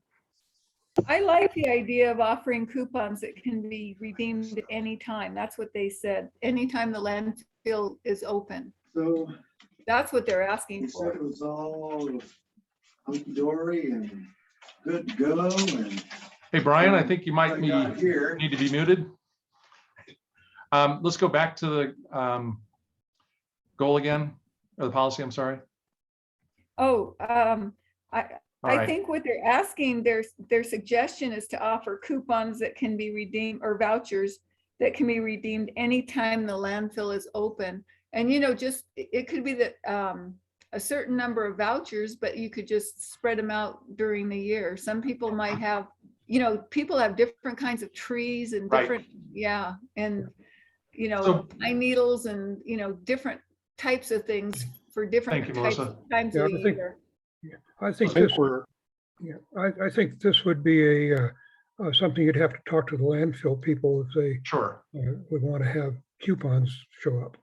So throughout the year and through the use of coupons, we'll see if we can't reword that to fit that in there and make that work. Yeah, I like, Thank So you. Melissa, if you could add coupons in that also, yeah. And then I think we've captured what the commenter was after. Okay. Everybody good? Excellent. So number 15 then is related to CC 20. And the comment is, are individuals allowed to run commercial businesses on residential properties? We do not support that and don't want that to occur. So And the answer to that is yes, in Yes. limited circumstances. So policy 20 is commercial design and aesthetics. All development except single-family residential projects shall conform to the Donny Park Timberline Fernwood Area Plan Design Review Overlay Zone. And in case you're not familiar, the DRO, Design Review Overlay Zone, is more details about what this community character looks like and should be built like. And so this one is saying that it's kind of not related. That comment isn't specifically related to this particular policy. And the answer to their question is, and Melissa, you would know better than I, but yes, there are limited opportunities to conduct commercial businesses out of your home. That's right. They're called, it's either a cottage industry or there's a home occupation. And, home occupations are just one person doing their small, operations in the house. There's no signage, no traffic, no employees. A cottage industry can have up to 3 employees. It can be operated in a building that requires a conditional use permit. So I think we're recording an answer to the question they're asking. And I believe CU 20 as it's currently written is valid without any changes. And just to clarify then, when there's a conditional use permit for a cottage industry, that goes to the Planning and Zoning Commission. And there are some specific standards that they have to comply with. So, yeah, the DRO would not apply to that though. Yeah, and not only that, but the requirements that the P&Z Commission may place on that tend to be very closely related to the neighborhood, the surrounding residential properties, and things like noise levels, lighting. That's typically reviewed pretty thoroughly for these. Okay. Any other comments for comment number 15? And So we're Rob, saying- just to point out for policy CC 20, there was a response to comment 15, and then also comment 16 is in relation to the same policy. Okay, I see what you're saying. So the next paragraph basically says, hey, we've done this using a CUP and it's worked, and it's something that we should encourage more of because it supports us strengthening our local economy. We don't, I don't believe, encourage cottage industry, nor do we discourage it in our area plan as it's currently written. Is that correct, Melissa? I believe there is a land use policy that addresses cottage industry, but it does support your local economy. I don't think that it's the policies have come out against it. Yeah, just a quick word on that. That sort of thing is also a part of both the regional plan and the comprehensive plan, encouraging things like cottage industries as part of the local economy. Okay. And then that last comment there, I'd like to see where any proposed new development actually go, or is this a theoretical exercise? So we can go back to CC 20 for me, please.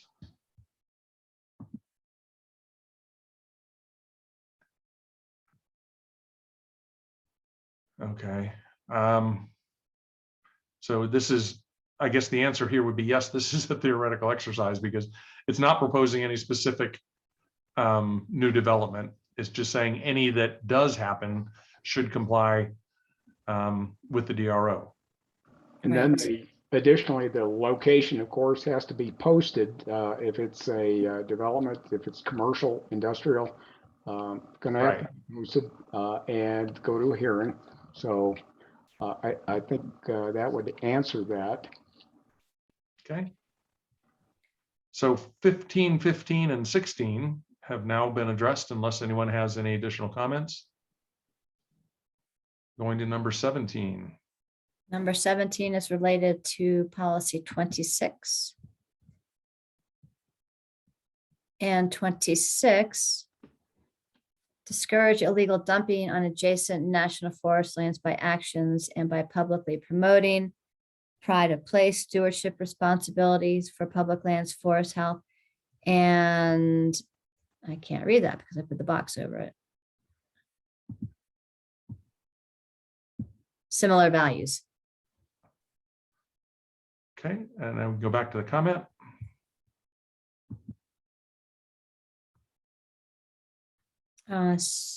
So comment 17, need to more than discourage.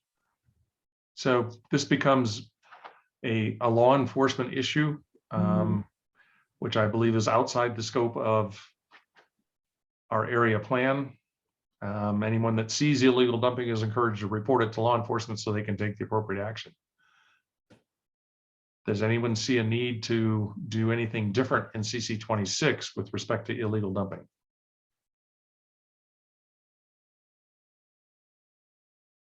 Hearing none, we will move on to the next comment.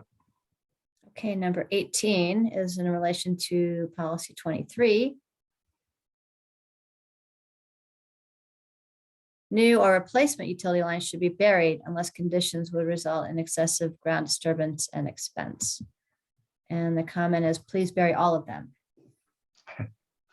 Existing and new. And we cannot direct the utility companies on their easements, how they string their stuff. We can encourage, and that's all, and that's already been done. I guess as infrastructure gets changed over the next 10 to 20 years that this area plan will be in effect, there's a possibility there will be new types of conductors or devices to connect us all. And we could perhaps in CC 23 address the fact that keeping, because the goal really in CC 23 is to avoid the visual disturbance that above ground utilities create.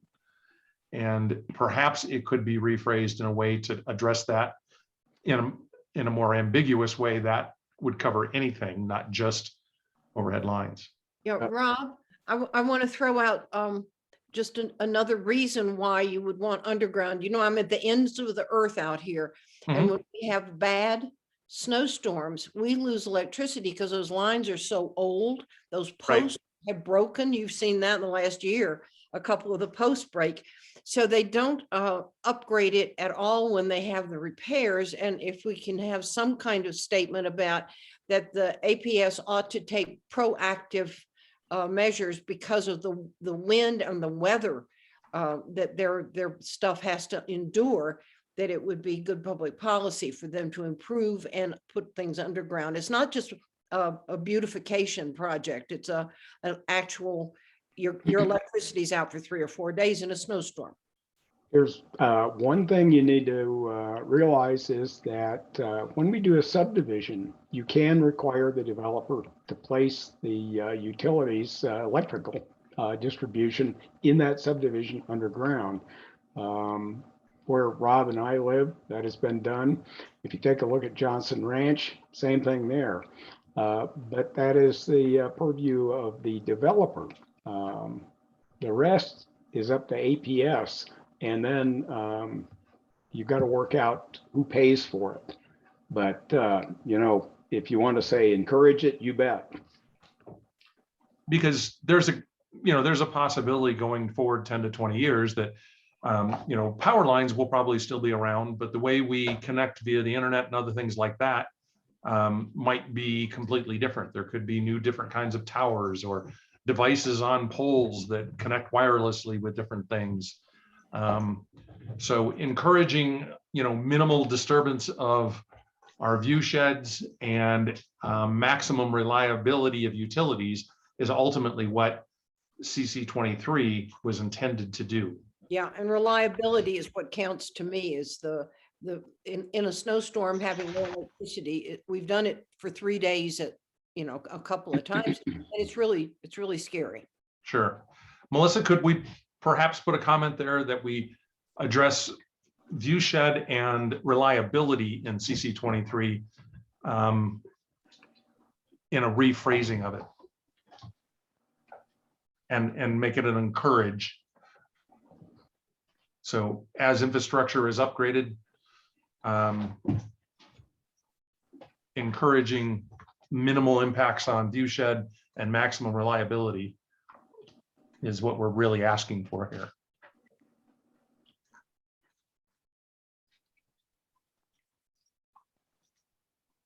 Thank you. Does that work for everybody? Yep. Good. Thank you. Yes, ma'am. And I can talk to you about generators later. All right. Moving on to, let's see. I bought one already. Thank you.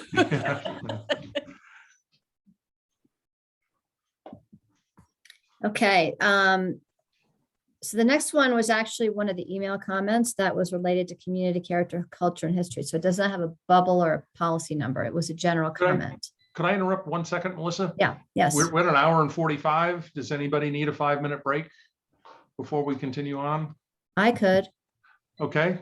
Sounds One is good. enough in this vote to justify it. So I have 6:47. Can we all be back at 6:55? And we'll start up where we left off. Thank you. Okay. Melissa, could you put up CC 26? I want to look at it again, please.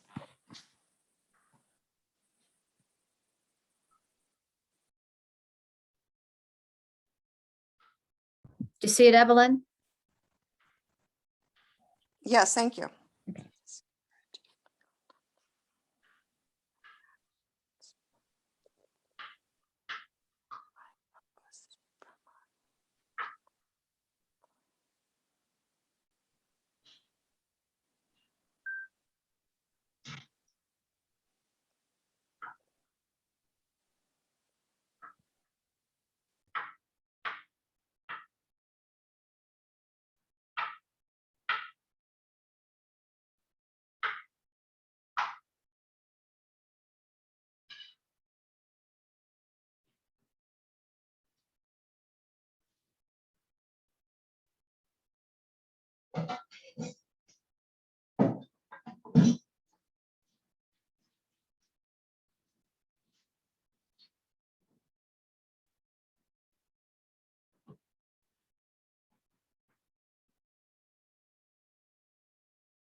I'm gonna cover the orange part of the pumpkin, and then I can do the stem.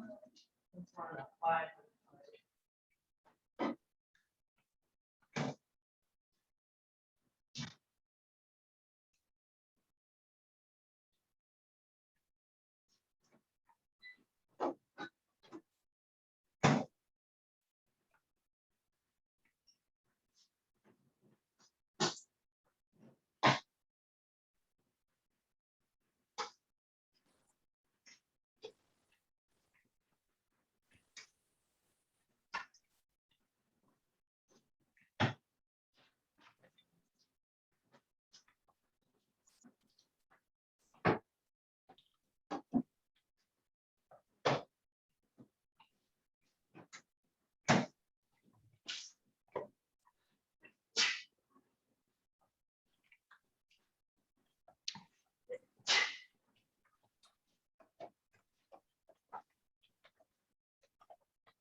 Don't forget the pizza, Melissa.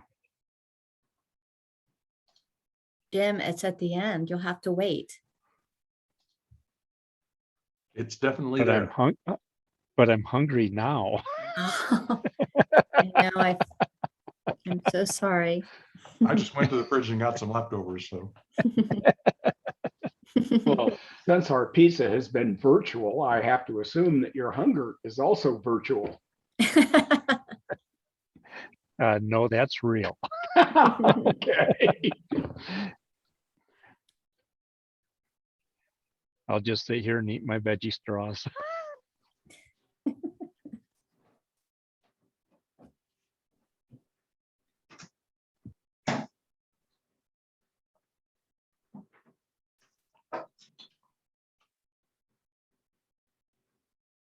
Hope she's going share it.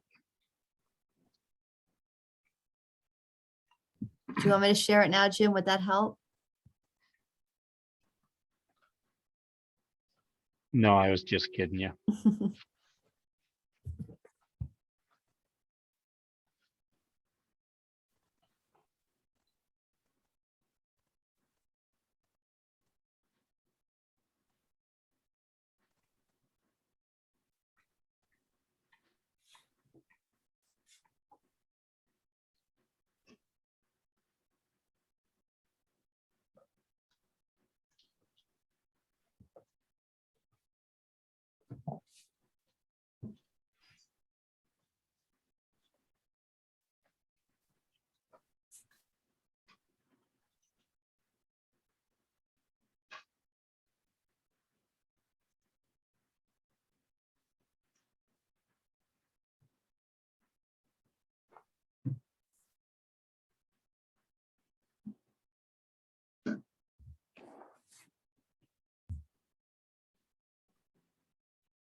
Hi, Timber. Timber. Hi there. Hello. Look at you, Timber. Who's talking to you? I'm Sage's mom. He's so cute.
About 1 minute, we'll get started here.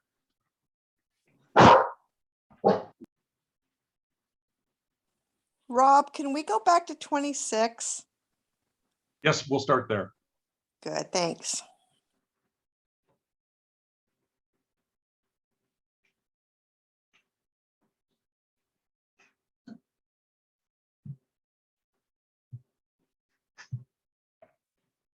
Okay, it's 6:55 my time.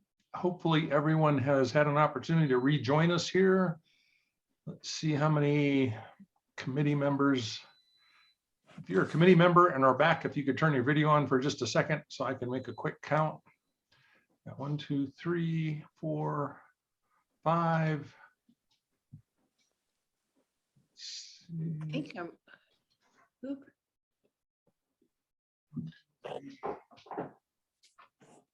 There's 3, 4, Can't get- 5, 6. Yeah, okay, we're good to go. Yeah, I'm here, but I can't get my video on, so. That's okay. All We right. appreciate it. So Just as Evelyn asked that we take a look at 26 again, CC 26. What was your thought, Evelyn?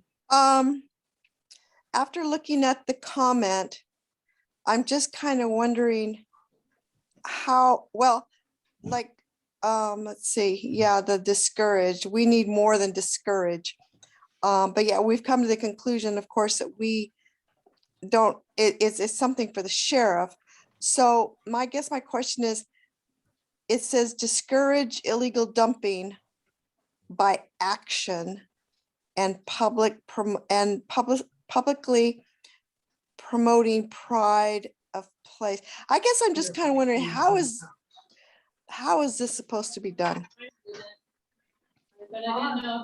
Well, I'm not sure it's something that can be done inside of an area plan that's designed to inform county supervisors and board of supervisors or zoning commissioners. So and then it's not really our place to, I mean, it's the people's place that if they see it happening, they call law enforcement. And then, the stewardship responsibility, I just don't see how that applies to any of this. I would agree with you. And I think that's kind of the consensus that we felt from comment number 17. Right. So are we going to leave it there? Well, so you're advocating that it not be there at all. Well, it's not anything we can do. No, but the comment asked us to do more, actually. Right, but it's like, but as an area plan, yeah, we'd love to be able to teach the people to pick up their own trash. But, where it says, how do you promote pride in place? If people are going to dump in the forest, they're never going to have the pride for the place they're in. And yeah, there's people that can show you how to pick up trash and all this, but the people that are going to do it they're going to laugh at you, and unfortunately, I just don't see that an area plan can help this. Yeah. Rebecca, you might want to mute your input. Yeah, I have an input. I agree with what everybody said, but the fact that we put something like this in there, I mean, if the public reads it, they say, oh, well, they're going along with this as much as they can. It's an important thing to the area. Yeah, and now where I am, it's a dump for cars and refrigerators and stoves.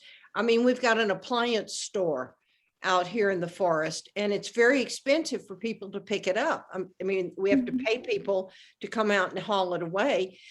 So it's an expense that's loaded onto the public that is a private violation. I don't know what you do about it. I agree with that, but it's a mess out here around the Cinder Hills. Every kind of thing just dumped. This is Bernice. I suggest that we put in there increase enforcement actions or encourage increasing enforcement actions where it says discourage illegal dumping on adjacent national forest lands. I think we should say public lands there, not just forest lands, because state land has a lot of trash dumped on it also. By actions such as increasing enforcement efforts and promoting pride of place. I think of Smokey the Bear and how effective he was in getting kids to quit playing with matches. This is Brian. Evelyn, you bring up a very good point. I think the intent of this is how do we develop an ethic that our community will grow with and begin to self-enforce? Because if you try to call the sheriff every time somebody dumps some trash in the woods, the sheriffs are not going to be able to do the other job that they have. So my question to the committee is not so much is this enforceable, but is this a value in terms of trying to create an effort, an ethic, I was intending to say. And our problem out here on the Cinder Hills is that a lot of these people are from Phoenix or are not, they're not local. They're just out here to have fun and they dump whatever they want. And they have no concern for what they've done to public lands or, you know, the smell out here. There's a lot of stuff you would be surprised at that's just left in the woods out here. Oh, I believe you, Harriet. I think after they were ticketed once or twice, especially for the teenagers and other people that have parties out here in the woods behind where we live, I've actually gone into people's trash and pulled out mail that they've had their name and address on and brought it to the attention of the sheriffs, and the people had an opportunity to go pick it up or pay $500. And they came and they picked it all up.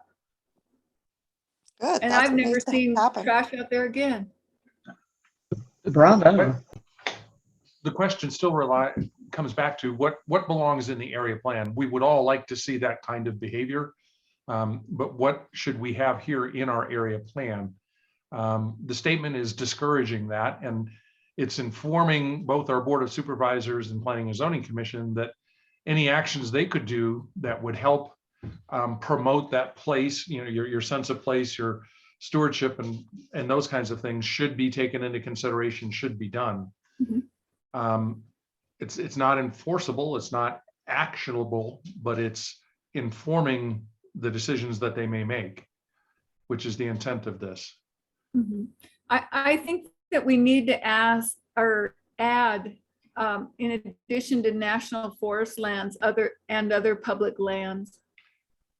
And I think we'd all agree that, you know, we've done that in a couple other places. It isn't just national forest, it's any, well, we should discourage illegal dumping anywhere. Right. Not just public lands either. Right. I've got to say, I think you could just say public lands And forget the rest. eliminate national forest. Just Yep. say public lands. That That covers sounds good. state land as well as BLM as well as. Yeah. I support the way it reads currently. With the edit of public lands. So Brian, Public lands are on there. I want to make sure I understood you, Brian. You said you support it the way it is as opposed to national or using national forest, not public lands?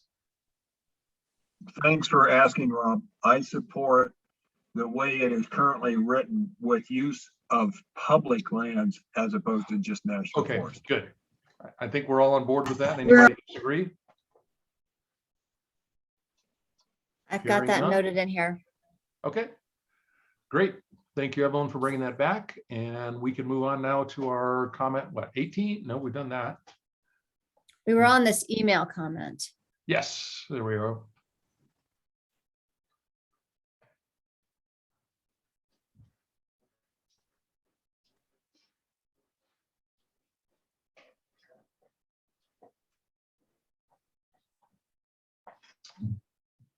So this is, as she mentioned, a general comment and one that informs, I think, the big picture overall of our area plan. It isn't something that we can make any kind of a specific policy about the way I read it. Does someone else see a policy in here that we should be making? I don't think so, because almost all of this is covered under everything from the zoning ordinance to the health code to the building ordinance or the building code. Mhm. Any other thoughts? Could you please identify where we're at? We're on the general comment that was sent via email there. Melissa is moving her cursor around that area. So Bernice, it's called, it doesn't have a policy number or a bubble number. It's just a general comment related to community character, culture, and history. It was an email. Oh, I don't have that on my list. Yeah, well, this is the document that I sent you all this week. Yeah, I printed all those off and Well, it's I on the have- most recent one. Bernice, are you seeing it online Did on the Paulina screen right Yeah, now? I'm seeing it Did I tell you online. that? And she No. said yay. Okay, good. I said for Saturday, because I didn't know if she was gonna go to Sam's and. Hey, buy Monica. it. Monica. Thank you. So Bernice, do you have any feedback on this that we need to further discuss?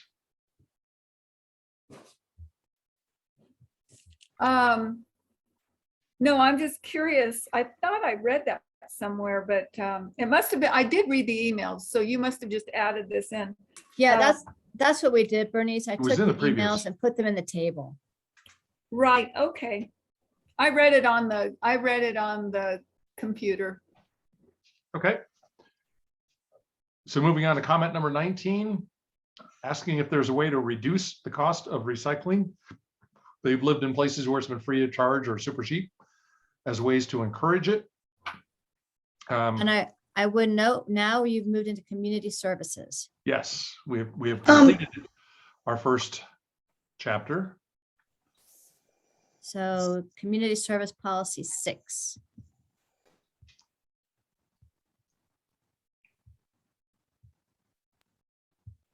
So everybody knows that recycling's free if you just take it. That's what I was gonna say. If you go to the dump, it's free. I don't even understand this question.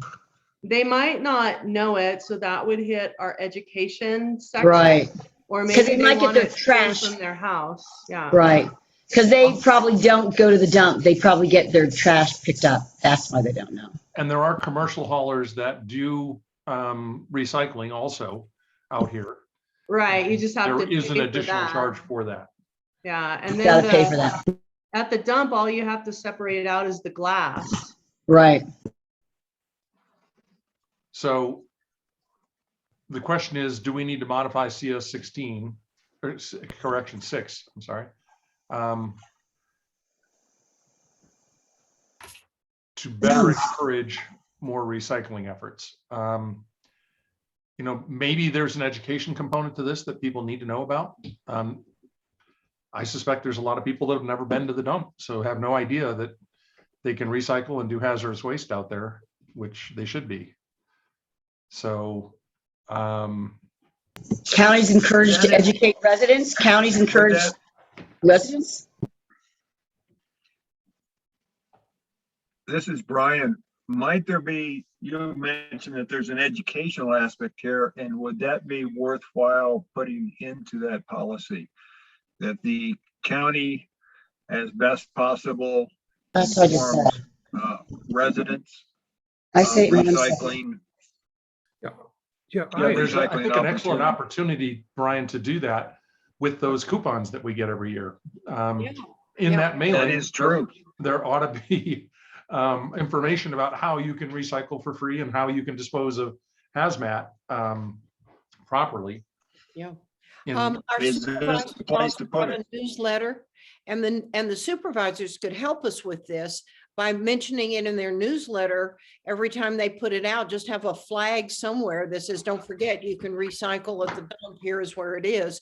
So our supervisors could be part of our educational process.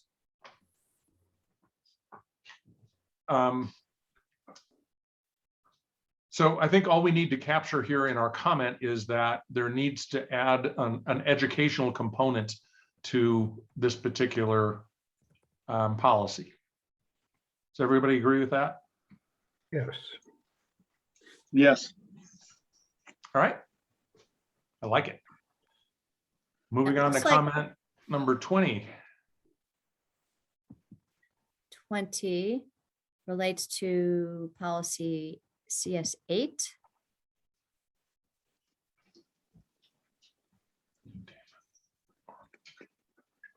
And that's about encouraging the county to adopt an ordinance that requires containment or covering of trash for individuals hauling their own trash to landfill.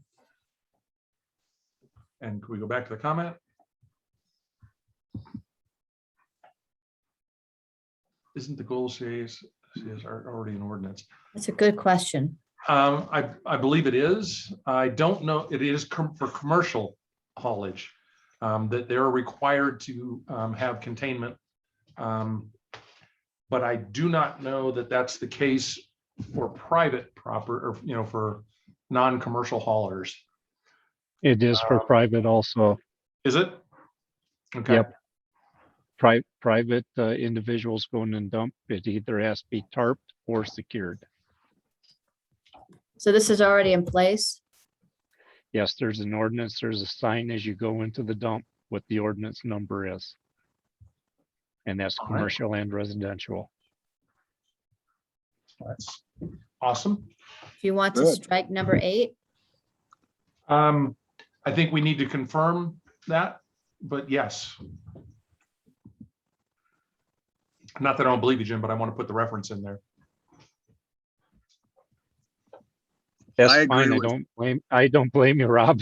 I can't remember what it is, and I go out to the dump, you know, once a month, and I can't remember what it is. I just remember reading it. Yeah, I've seen it too when we take all our cardboard out there. So, okay. okay, and then 21 goes back to CS6 again. Comment 21.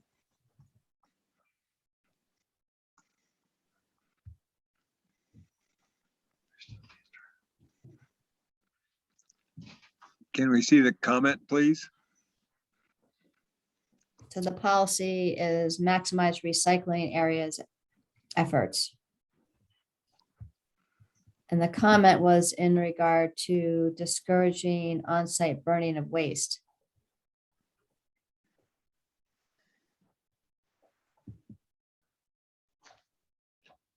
I believe that's already a law, and ADEQ has a intergovernmental agreement with the Summit Fire Department to issue burning permits, but that you can't get a burning permit for garbage. It has to be like leaves or branches or something like that. You can't burn garbage because it's carcinogenic. That's a statewide law. People still do it though. Yeah. Bernice comments are spot on this one. Everything that people have to comply with from ADEQ is out there, and you can contact Summit Fire to ascertain what you can or can't do. Okay. So there's nothing that we need to incorporate from that comment into our area plan. Moving on then. So number 22. So number 2 was related to the last community service goal.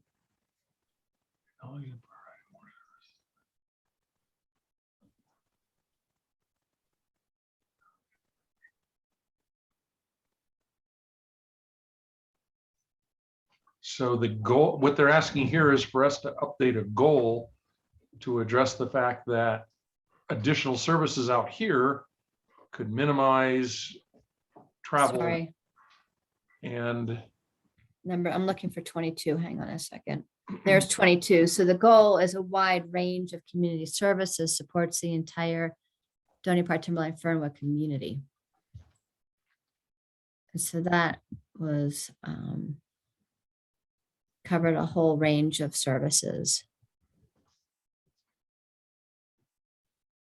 The last sentence being about a partnership with NAPTA to improve access to basically transit services.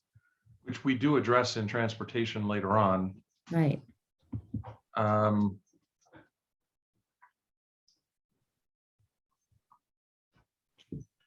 that is- Yeah, I don't see how the goal needs to be modified from this comment. Does anyone read that differently? No, agree with you on that, Rob. I agree on that part. Is the first part of the sentence actually trying to, or the comment actually trying to say that there should be more commercial stuff out here so people don't have to drive in? I I'm think that's hoping what it's not, saying. But yeah.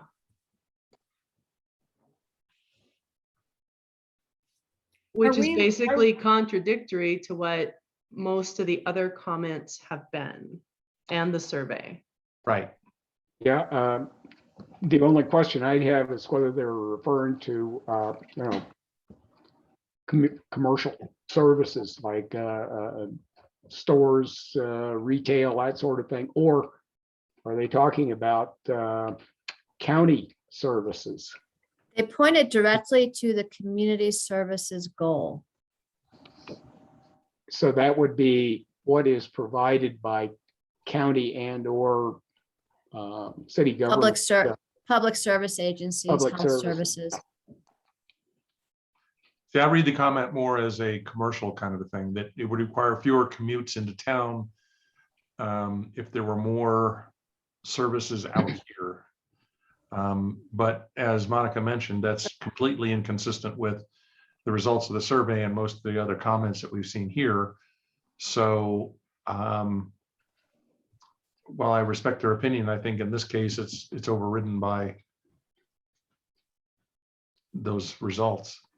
Yeah, I think that's being addressed in the, they mentioned NAPTA, of course, which is a community service, quasi-governmental organization. So I don't know. We talk about. I'm reading it a little bit differently. I'm reading it as if you had recycling, large recycling bins, say at the commercial, commercial centers. Then folks could recycle or get rid of trash in large bins that are there. Is that an inaccurate reading of the comment, or is that something that we want to consider? I'm not seeing the connection to recycling in this particular, this is a new goal. Oh, wait a minute, I was on the wrong, okay, never mind. It's health, wide range of services to the end. So again, it's community services. That's what the goal is related to. Recycling. Community services could be a library, could be healthcare, could be, a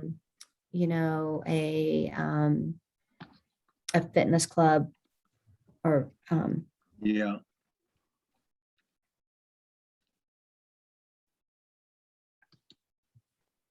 Does anyone see a proposed change necessary to that goal? No, I don't think you need to change it. I'm not seeing one unless someone proposes it. I'm going to propose that we move on to the next comment. This is Bernice. I just am questioning, this is one comment.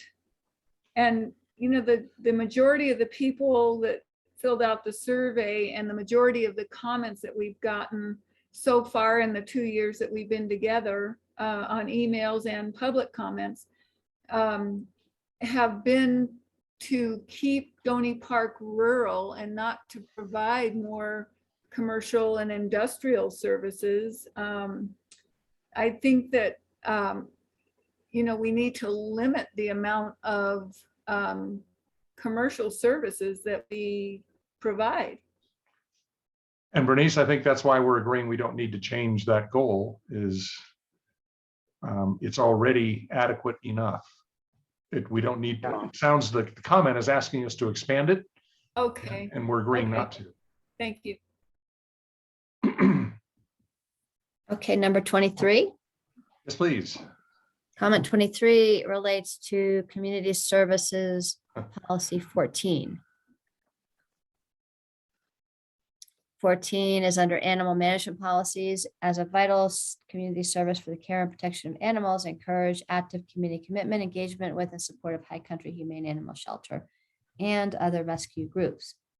In the comment, can a policy be added that property owners with horse, cattle, etc., properly and consistently clean up the property to minimize odor and the fly population on adjacent properties? I will just give everybody a little update. The zoning ordinance does require manure management. That's a recent update to the zoning ordinance. So there is enforcement available that way. Melissa, I think, can you go back to the policy, because I think it actually goes to 13. Oh, Well, maybe not.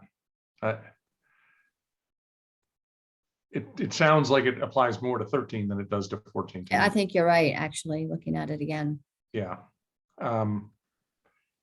And what I'm hearing from you is that the zoning ordinance has been updated to include that requirement. And so, Specific to large animals and manure management, that's right. yeah.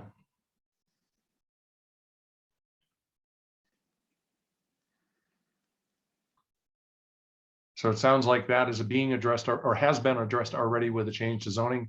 Does anyone believe we need to change anything in our area plan? The Do you next have the comment, wording of the zoning regarding that? I To could me, read it it's- to it's you somewhat right now if you would like. Oh, thank you.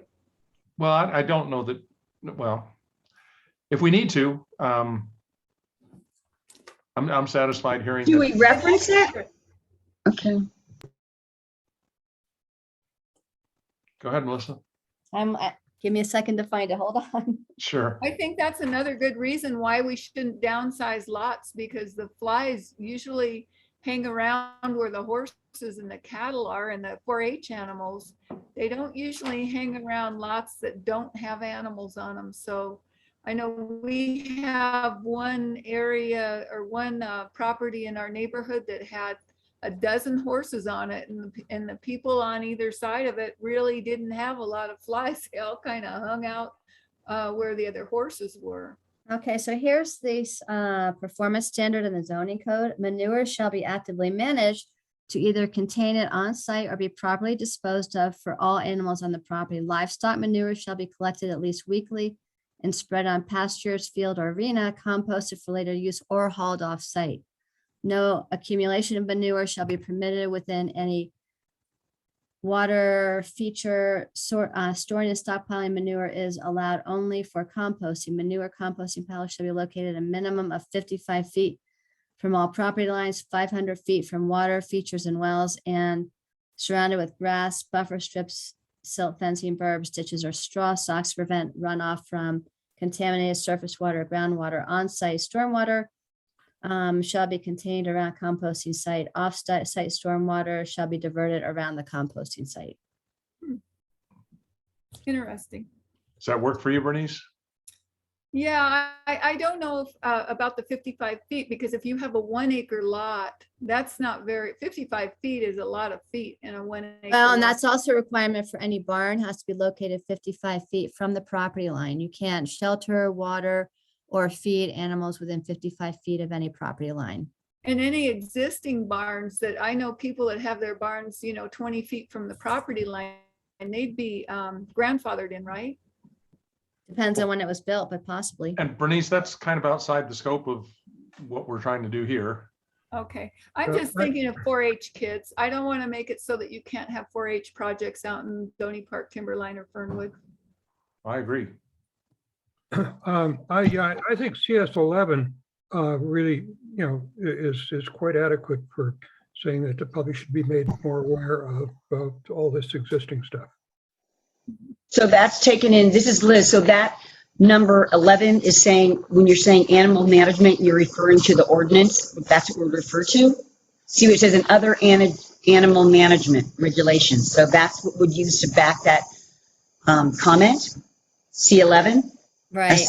Okay, And okay, and we don't have to refer the new ordinance or anything now? And so the comment 24, and we're kind of Right.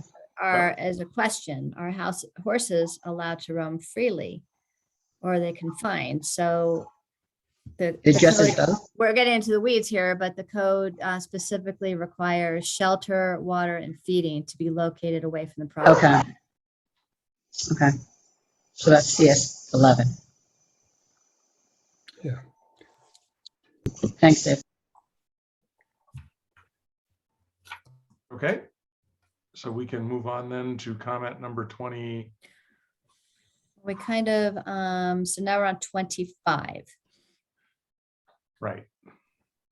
And that relates to numbers policy 16. And 16, establish a volunteer corps to fulfill gaps in government service by providing volunteer efforts such as trash pickup, invasive weed mitigation, walking tours, etc. So that actually 25 applies to 15, not 16.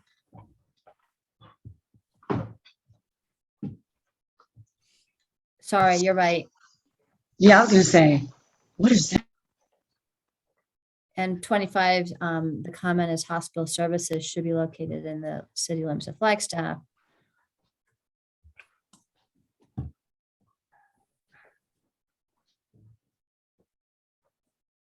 I would actually support a future development of a emergency or urgent care center for the Donny Park, Timberline, Fernwood region.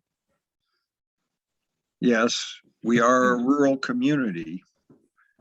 And if we have a significant accident, say a fire that comes through, say, you know, a major car accident out here, vehicles and trucks and so forth, getting urgent care to those individuals quickly would be very helpful. But the hospital's 13 miles away from here. That's not very far. Yeah, but it's going to be 22 miles away from us. That's exactly my point. That's exactly where I was going. I read something, and I read something in here, and I can't put my finger on it now, but it basically says that oh, that was in the one increasing services. I think it was in there about that. But I'll have to take a look at it, but I know I saw somewhere that says we should have that. So. It was Well, we have urgent care closer to this side of town. They could put in more in urgent care on the east side of town without coming into the rural areas of Timberline, Donny Park, and Fernwood. urgent cares don't do much though. They're mainly for swabbing. Right, yeah, and sore throats. And but anyway, I just see them not having enough, you know, everything that in our area plan, that the commercial areas are for the benefit of the area residents. And I don't think that we have enough population out here to keep a hospital going. And Oh, we that don't- wasn't the even area implied. plan survey, the area plan survey was dead set against expanding Could we look at CS 15 again, please? Sorry. Yeah. Now we're back to fucking CS 15. How can I comment? Because this is the most inefficient meeting ever. Do they keep going back to the same crap? It's like they're Oh. just. Okay. So CS 15 is already carefully look. So the comment is opposing what CS 15 currently says. And so we have one person who believes that's not a good idea. And we as a committee need to determine whether as a community that is or is not a good idea for our community. I think the survey was against it too. Well, let's put it this way. You have an activity center with which is centered primarily around commercially zoned property. If an urgent care center, even a small one, whatever size, meets the requirements of the zoning code, then what you're saying is that don't adhere to the code that determines what kind of commercial activity can occur if they have the zoning. I think What is the limit on the size of the healthcare service provider that could go out here? Is, you know, is there, we don't have a limit. There's no definition of a health care service provider. the limit is Could be going to urgent be care, could be a hospital. the limit is going to be dictated by the amount of property that you can put together for such a service. And also the performance standards for something like that within the bounds of what we define as activity centers. So you're not going to put together enough property in any of the activity centers to create a new FMC out here. I still think this kind of development belongs in the city where they have wastewater treatment and all that. Okay. other stuff. Well, if you And it's utilize, against the survey. if you've utilized the services of an urgent care facility, I think you would realize that is not the case. So we have a difference of opinion here, and that's great. But we need to resolve this. And so in this case, I think I'm going to propose that we take a quick vote and decide whether CS 15 as it stands should remain, or if, as the one commenter and Bernice has pointed out, that might be inconsistent, then we would oppose that. So for those of you that agree with CS 15 as it currently stands, I would like to hear or see a thumbs up or a yes, or thumbs up would be best. That way we can count them here. So I'm seeing Dave thinks CS 15 is good as it stands. John? Good as it stands. Brian, yes. Monica, yes. Jim, did you get a chance to weigh in there? Bernice, I see a no, thank you. Liz, no. Liz, no, so 2 no's. I think we should identify what exactly we're talking about here. With urgent care? Yeah, well, no, it just says urgent care. I understand that, but healthcare services could mean a lot of things and a lot of big things. We could have a heliport out here bringing helicopters in from all over northern Arizona and then transporting them to FMC in an ambulance. But an urgent Or care, ambulance one of these neighborhood things, every suburban area in Phoenix has one. And it's when you fine. put the foot I'm not- off, you go in there and they pick it up.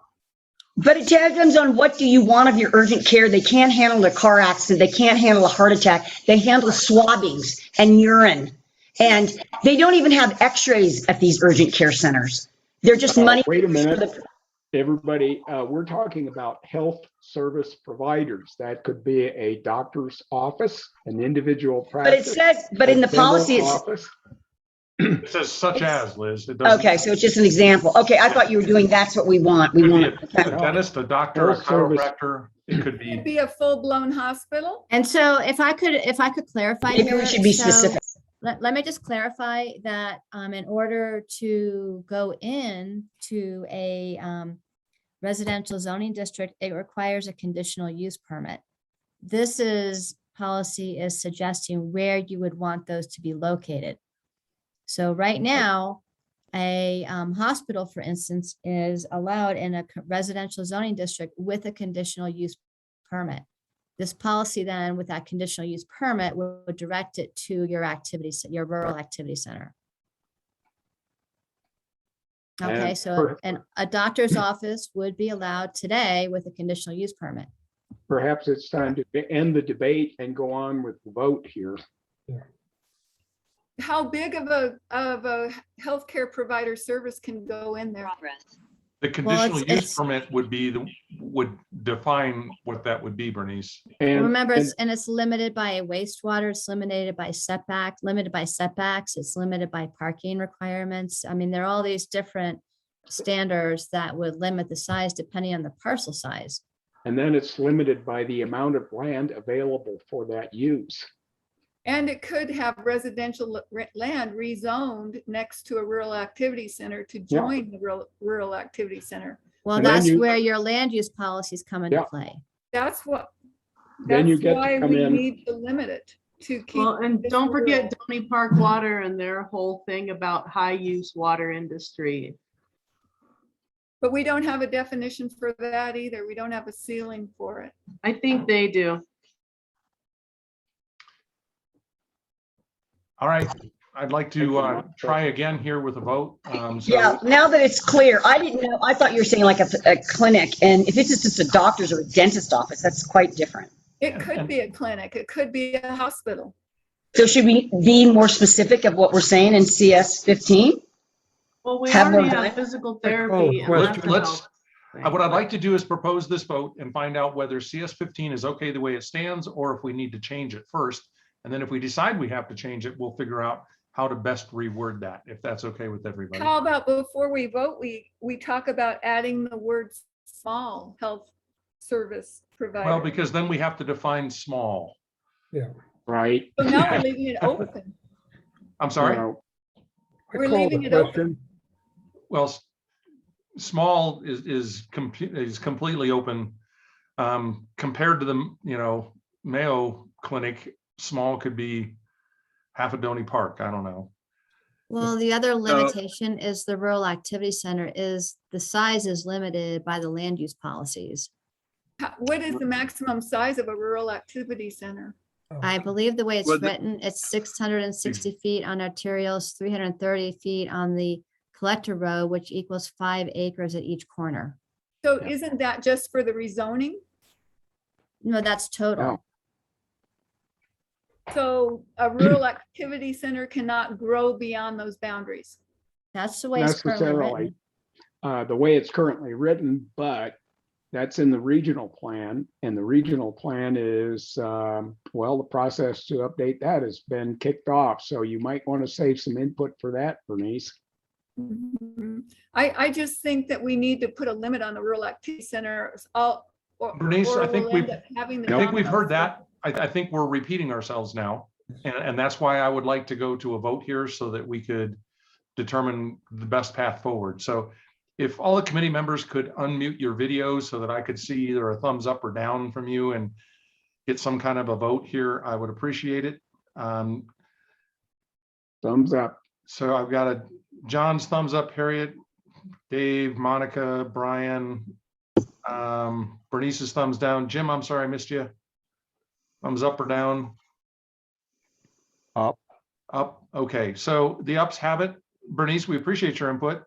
But in this case, I think we're going to leave CS15 just as it stands and move on to the next topic or the next comment. I'm sorry. I have just one suggestion.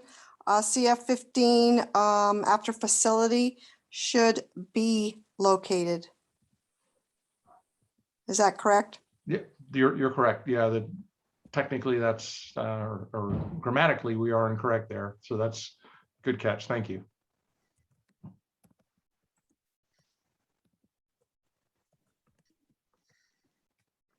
Thank you.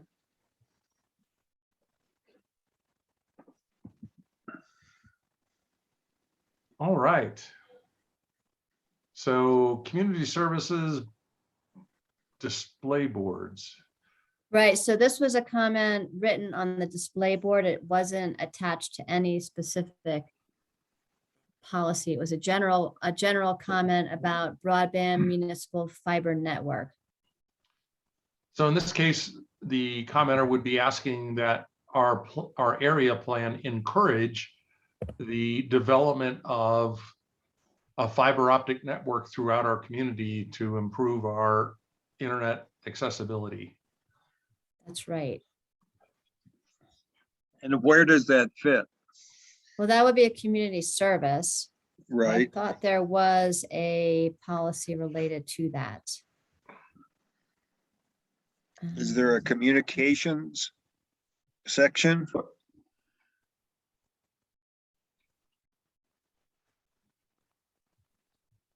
Let me go down further, sorry. Yeah, that's where it ends.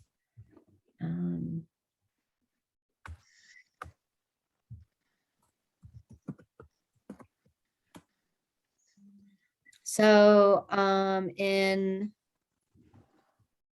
SR5 sort of. we are addresses- sustainability and resilience. There's a reference to broadband internet and satellite service. Okay.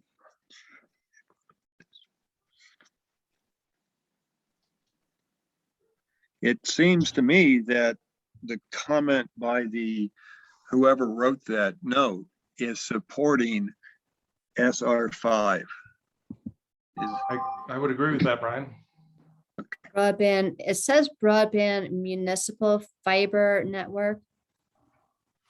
I'm not sure how municipal applies to us.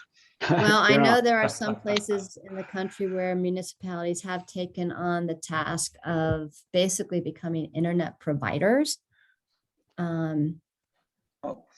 Yep, Melissa is correct about that, but there are also some states where they have attempted to limit the co-ops that rural areas have attempted to form in order to accomplish this. So anything we put in here that says we want to encourage that, however we get there, I think is a very good thing to have in here. So are you saying to keep or to amend SR5? I think keeping it like it is says it all pretty well right now. I agree with you.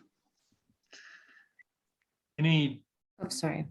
debate on that with respect to broadband municipal fiber network? Okay. Then we will move on to number 26. And that would jump you into your design review guidelines section.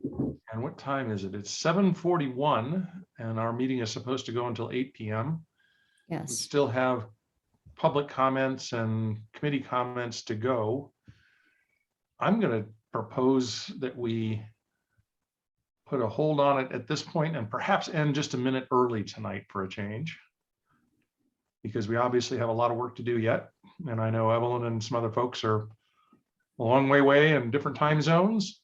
So we are going to pause here at or we'll pick up again at number 26. 26. Let me put a note in there.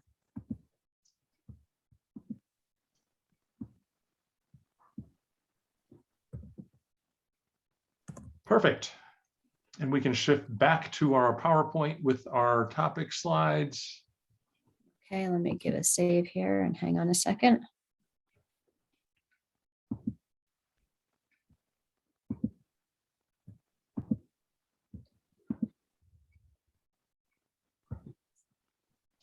We can probably pretty much go all the way to This slide was up here just in case we needed to schedule when we should review these, but you all got through 2 sections tonight. I don't know if this is something you want to talk about or just keep moving through the ideas at the meetings that we're going to schedule. I don't think there's going to be a realistically practical way to Okay. schedule this. We're going to Okay. walk through it as we do and get done as Okay. much as we can. So, Well, you got through about a quarter of the comments tonight. but we should keep a status on that. We should update the status each meeting. Okay. You know, Will do. what we've done, and Will thank do. you. So here we are. We are reviewing that draft plan with the results from that open house. And Bernice, as you had asked earlier, we do still plan additional public hearings and final approvals as is scheduled here. And we can move on. So our next meeting, November 11th, which would be our normally scheduled next meeting, is a federal holiday. And out of respect to everybody who likes holidays, we're going to suggest instead meeting November 4th for our next meeting to pick up where we left off. Does November 4th work for enough of us that we can have a quorum? And I will say it does for me. Works for me also. John's good. Dave's good. Chris, Yes. I'm sorry, Evelyn's good. Jim said yes. Good. Yes. Harriet's good. Monica's yes. No, Monica's not a yes. Monica will be on the wand, so I won't even be able to hook up anyway. Okay. Sailor? Oh, plug You into know, the current. I was actually just looking. I am taking some time off there, but there's a very good possibility that it will. But I'm sorry that I don't know. I'm taking a long weekend. I just don't know Okay. which end, so I'm sorry. All right. Bernice, I don't know that I saw your answer.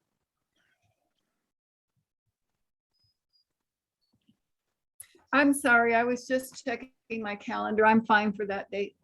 Excellent. Sorry. So it sounds like we have enough people who can make this that we can go ahead and schedule our next meeting for November 4th. It will start again at 5 p.m. We'll pick up right where we left off, going through the same process, reviewing those comments and revising as necessary. Our next slide here, we're back to our public comment period, some of the most valuable stuff that we get here tonight. So those of you from the general public that would like to share thoughts about this process, the meeting tonight, your community, are welcome to do so. If you would like to unmute yourself and introduce who you are and then share those thoughts, we'd like to limit that to 3 minutes to be fair to everyone time-wise. Any public comments?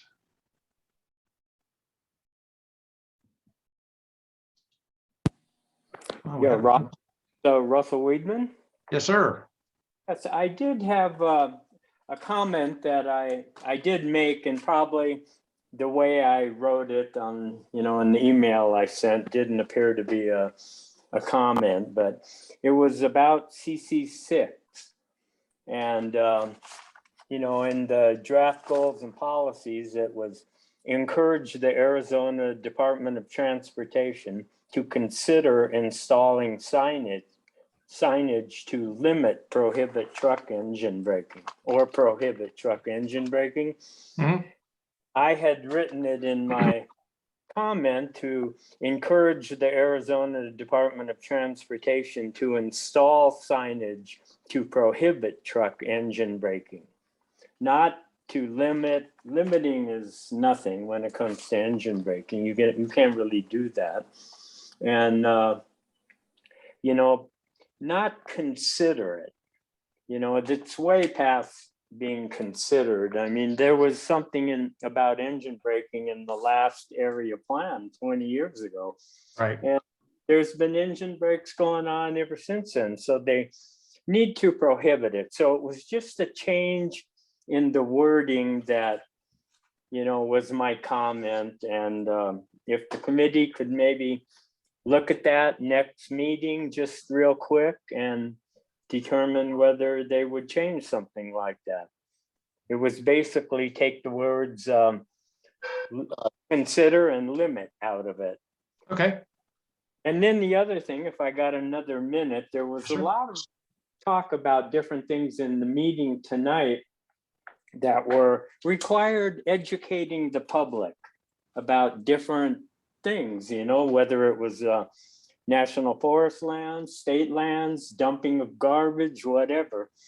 And I think what the county and perhaps the city, they could even do it together, is they need to rent airtime on the radio stations and have a regular, it wouldn't have to be very long. I don't know what they'd call it, but they'd rent airtime for a minute or something and just have, I don't know, something like, not Smokey the Bear, but maybe Coco the Coyote or something that would have a little program that would educate people about protecting the national forest up here, about fires, about, something a way of educating the people. So there you go. Thank you, Russell. And I love your idea. I think you found yourself a new job. I know that some of the radio stations around here have a hard time filling all the PSA slots. And so it's time for you to go record those. Well, I imagine you can also get donations from the public to pay for that. And well, they run them for free. Yeah, they probably would. So yeah, it's PSA. It's a good idea and a way of getting to a lot of people, including people that don't live in the area, to educate them. Great. Thanks, Russell. I appreciate that. Other members Good of the idea. public that would like to share a thought here this evening? Is there We would any love- way we can consider Russell's idea at the next meeting? So could I just interject here? I got Russell's comments yesterday and I will forward those to you before the next meeting to make sure you have them, but it was just too late to send them for today's meeting. Great. Thank you. All right. Other members of the public, we would love to hear from you. We appreciate your participation and listening through all of this evening, even if you don't want to comment. But seeing none, committee members, any final thoughts before we wrap up this evening's meeting?